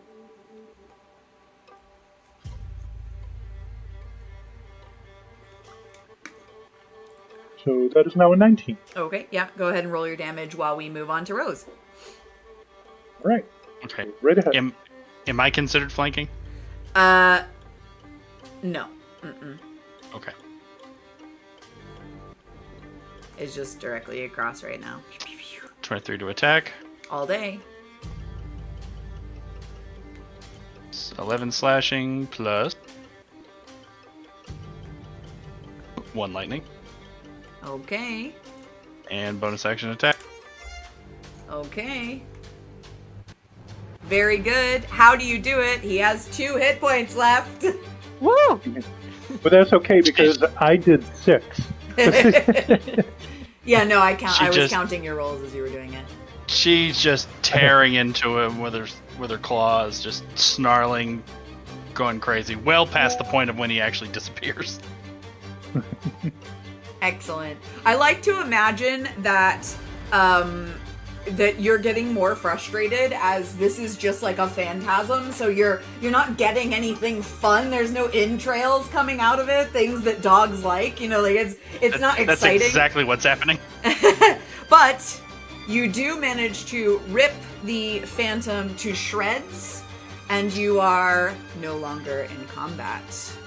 Very well done. Oh, sorry, Maester. We killed this one too. He didn't seem like he wanted to talk, though. She steps up and pulls like the tendrils of the phantasmal force like out of the ground. And she says, it's not a problem. There were hundreds of stories inside this phantasm. I have managed to capture enough to assuage my mistress. We may return. I'll summon the portal. Make any of your last final requests. So everyone can take one final action for in-boss loot, so please make whatever roll you feel is appropriate for this final room. Investigate, please. Yeah. And then I'll just resolve it in order. It's final boss loot, so whoever gets the highest gets the best. So far, that's looking at Rose. With advantage on your check for some reason? Dirty 20. I used my last luck point. I didn't want to talk over people, so. No, that's all good. Yeah. As long as I know that I'm happy. So Kyoka Natural 1. with 20. We love a natural one though. That's flavor. That's fun. Darkness with a 19. Venom with a 17. Emmerich with a 12. And HSBT with a 4. Now, HSBT, I love this because I was hoping you would roll bad. HSBT, you're like not really finding much of use for yourself in this place dedicated to humanoid medicine, etc. But what you really do like over here on the table is a simple bottle of cleaning solution. That's gotta be useful someday. Perfect. He's happy. He's got a crow. He's got everything he wanted out of this adventure. You got some like surgical spirit, you know, like and a little crow. Excellent. Emmerich. Let's see here. So Emmerich.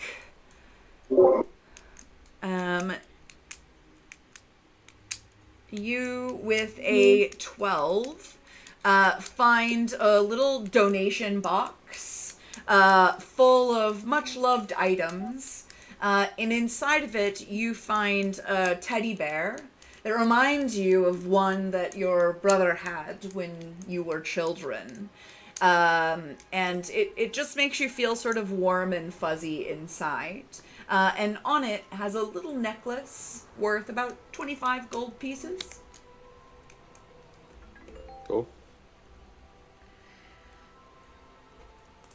And Venom. You fall out of the coffin of the creature, sort of ingloriously onto the floor. And inside the coffin, there was a physician's scalpel. It had apparently been implanted into one of the bodies. And so you find this dagger item called the physician's scalpel. Thank you. I might offer that around or trade it later off table. Okay. Darkness. You can make a crafting roll. So, can you just make me a survival check? Or survival roll, and just see if you're able to make something out of the rest of the stuff that was inside the coffin. Can I use a last point of luck to do that? If you want to, sure. Sure. Right? How about a natural 20? Wow. Woo! Yeah, we like that. So with the nat 20, you are able to take all the syringes and things like that scattered about, both from the coffin and from the waiting area, and craft yourself a set of prickly armor. You may not be able to wear it, but you can still make it anyway, and I'll put it into the chat.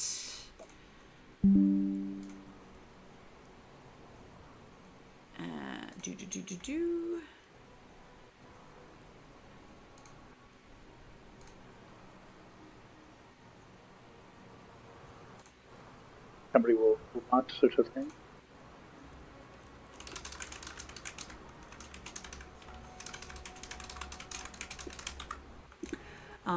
Wherever it is. I have to do the main chat because I'm recording with the other one, so apologies to everyone that I'm spamming. But I can't pop it open, so you'll have to... There we go. Alright, so you can make yourself some prickly armor. Then we come to our lovely Kayoka. So Kayoka, you find a lantern. It's the lantern that was hanging on one side, and actually, Rose, you find the same thing because there are two lanterns on either side of this hearse. It is the Undertaker's lantern. It's pretty dope. It's a legendary item. There are two on this one. And it allows you to use bonus action to gain True Sight for 30 feet. You can also have advantage on wisdom checks that rely on sight. Resistance to necrotic damage, immune to disease. When you're reduced to 0 hit points but not killed outright, you can use your reaction to spend 1 hit die to heal yourself. However, right, you recognize before you pick it up that there is a cost to wielding this item.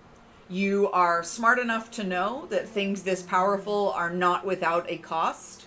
So you let me know if you are, like, interested in paying the cost, or if you let this lantern fade away as the creature starts to expire, well, is expiring. Kayoko would definitely take it. Okay, Rose?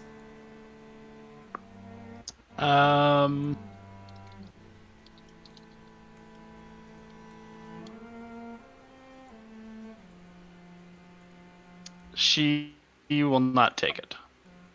Okay. So, Rose, you look at it and you think no power could be worth a cost that is untold in advance. It's too big of a risk. So you let the lantern fade into nothingness. Kyoka, you grab it, and I will send you a personal message with the details. Where's the chat? I'll just Description? PM you. Okay. Because this is a cursed item, so. Okay, here we go. Message.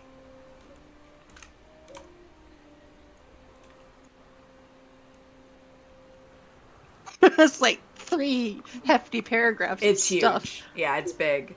Okay, great stuff. So, Rose, as you choose not to seek power at all costs, you feel a presence from the end of the hallway calling to you, which is here.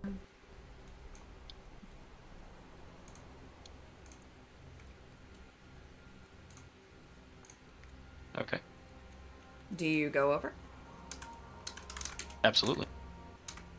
Okay. So as you walk up to the statue of the eagle, it animates. And you feel a, like, primal connection to this creature. It is a god, not of your species, a god of another species, but as someone with animalistic traits, you recommend and you respect and understand deities of this type. If a bird could smile, you feel that it is smiling down on you. Do you bend your knee to the statue?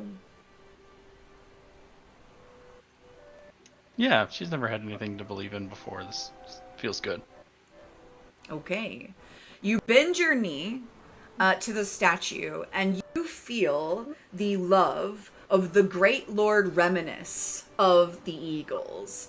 This is an ancient sort of spirit deity, and you aren't terribly familiar with the creature. You can learn more about this deity and what their followers believe in, but you feel a kindred spirit with all bird creatures, and the crow that HSBT has connected with, you feel like a little connection to that crow. It's almost like you are sort of sensing the winged creatures about, the bird creatures about you. You have gained speak with animals as it relates to birds. Any bird. You can now communicate with them as a brother. Cool. And you can choose to take the patron deity Remnis, Remnis, if you wish. And with that, Maystar says, my time grows short. Come, let us go so that I may turn in these memories to my mistress and fulfill my quest. And she creates a portal on the ground.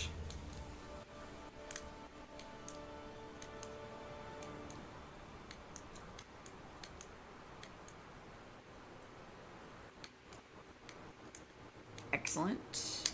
And are you going back to little girl form, Rose? Yes. Okay. So you go back to your other form for transport. You step on the portal, and you are instantly whooshed back into Mad Mel's realm.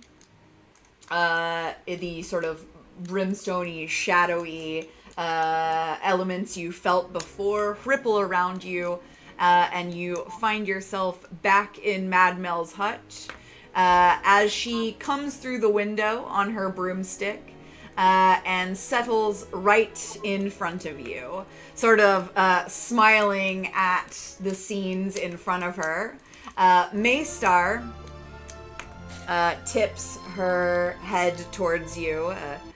Hag, I must say, all of your people have acted quite admirably in service of my lady today. Well, with one very clear exception.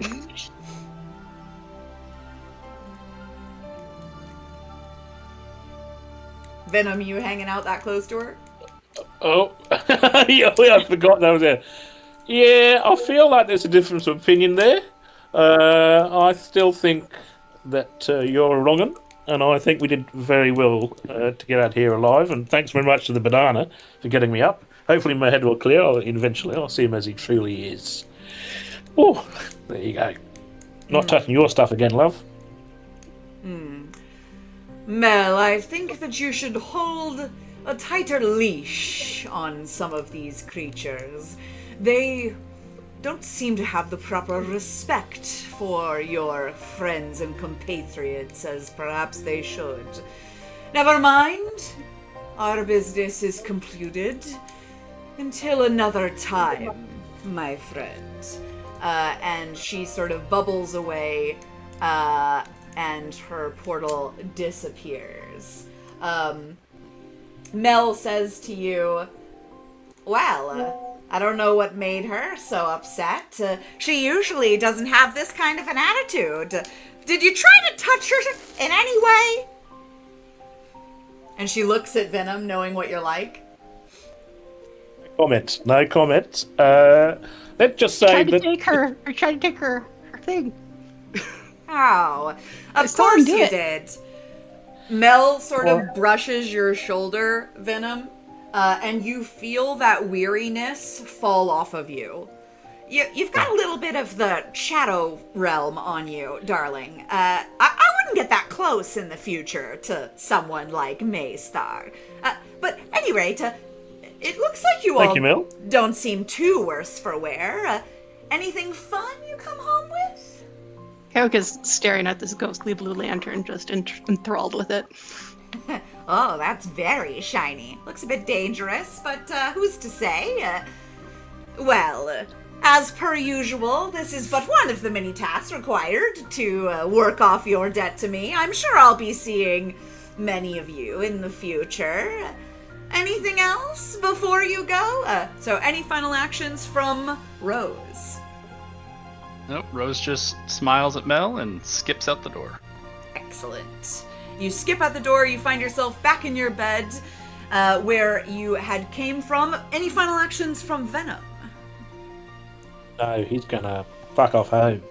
So he just walks out the door. Excellent. You disappear back into your nest? Web? I don't know where Venom would sleep. Kyoka next. Any final actions for Kyoka? She's gonna candy, cookies. Mad Mel Anything? has like a giant sack full of candy. She's obviously been trick-or-treating. She like just to let you put your hand in. Yeah. Grab some and then run out the room nibbling on it. Excellent. You wake up back in your bed. Anything else from HSBT with your bottle of surgical spirits and your little eye crow? He just walks up and he's like, Mel, I have made a new friend. And he opens up his clockwork chest to show the crow that's just jammed inside of it. I was wondering how you were holding on to it. She's like, oh, that's not creepy at all. Why does it have an eye in its mouth? So that it can see. Of course. Definitely not creepy at all. See you later! She just sort of waves at you and your general creepiness. Excellent. Darkness, any final actions? Darkus will simply bow to Mel and head out the door. Excellent, as you do. And the lovely Emmerich, as you're about to leave, Mel says, Emmerich, where's the other one, dear? Oh, he's taking a little nap. He does this sometimes, but he'll be back soon, I promise. Oh. Always way back. Oh, I worry. The two of you shouldn't be separated. You're so much stronger together. And Yeah. she sees the... Are you holding the little bear? Oh, yeah. You know, I had a sibling once. And when I outlived them, I never felt quite the same. If I could have them back, I would make such a choice. She reaches out her hand and touches the bear very lightly. And she goes, now you never have to be apart. If you lose your brother, just hold that bear tightly. It will call his soul back to you. Yeah, I think Emmerich holds it a little tighter, sensing his brother, and like maybe he's not gonna cry, but there's like a sentiment of his face that someone kind of understands him. Perfect. Yeah, so she has imbued that bear with magical energy. It basically functions as a phylactery, so you will always be able to resummon your brother if you concentrate, spend a little bit of time in order to hold the bear. 10 minutes should do it. It's basically like a ritual. Cool. Excellent. She sort of smiles, she strokes the little bear's hand, and then she goes back to her desk and turns her back to you. You can see that she's like sort of quietly weeping. She doesn't want anyone to see. Yeah, Emmerich just slips out the door. Perfect. And that is where we will leave today's adventure. Thank you everyone for an excellent Halloween. I am obsessed. It is one of my favorite holidays by far, so I really am honored that you chose to spend it with me.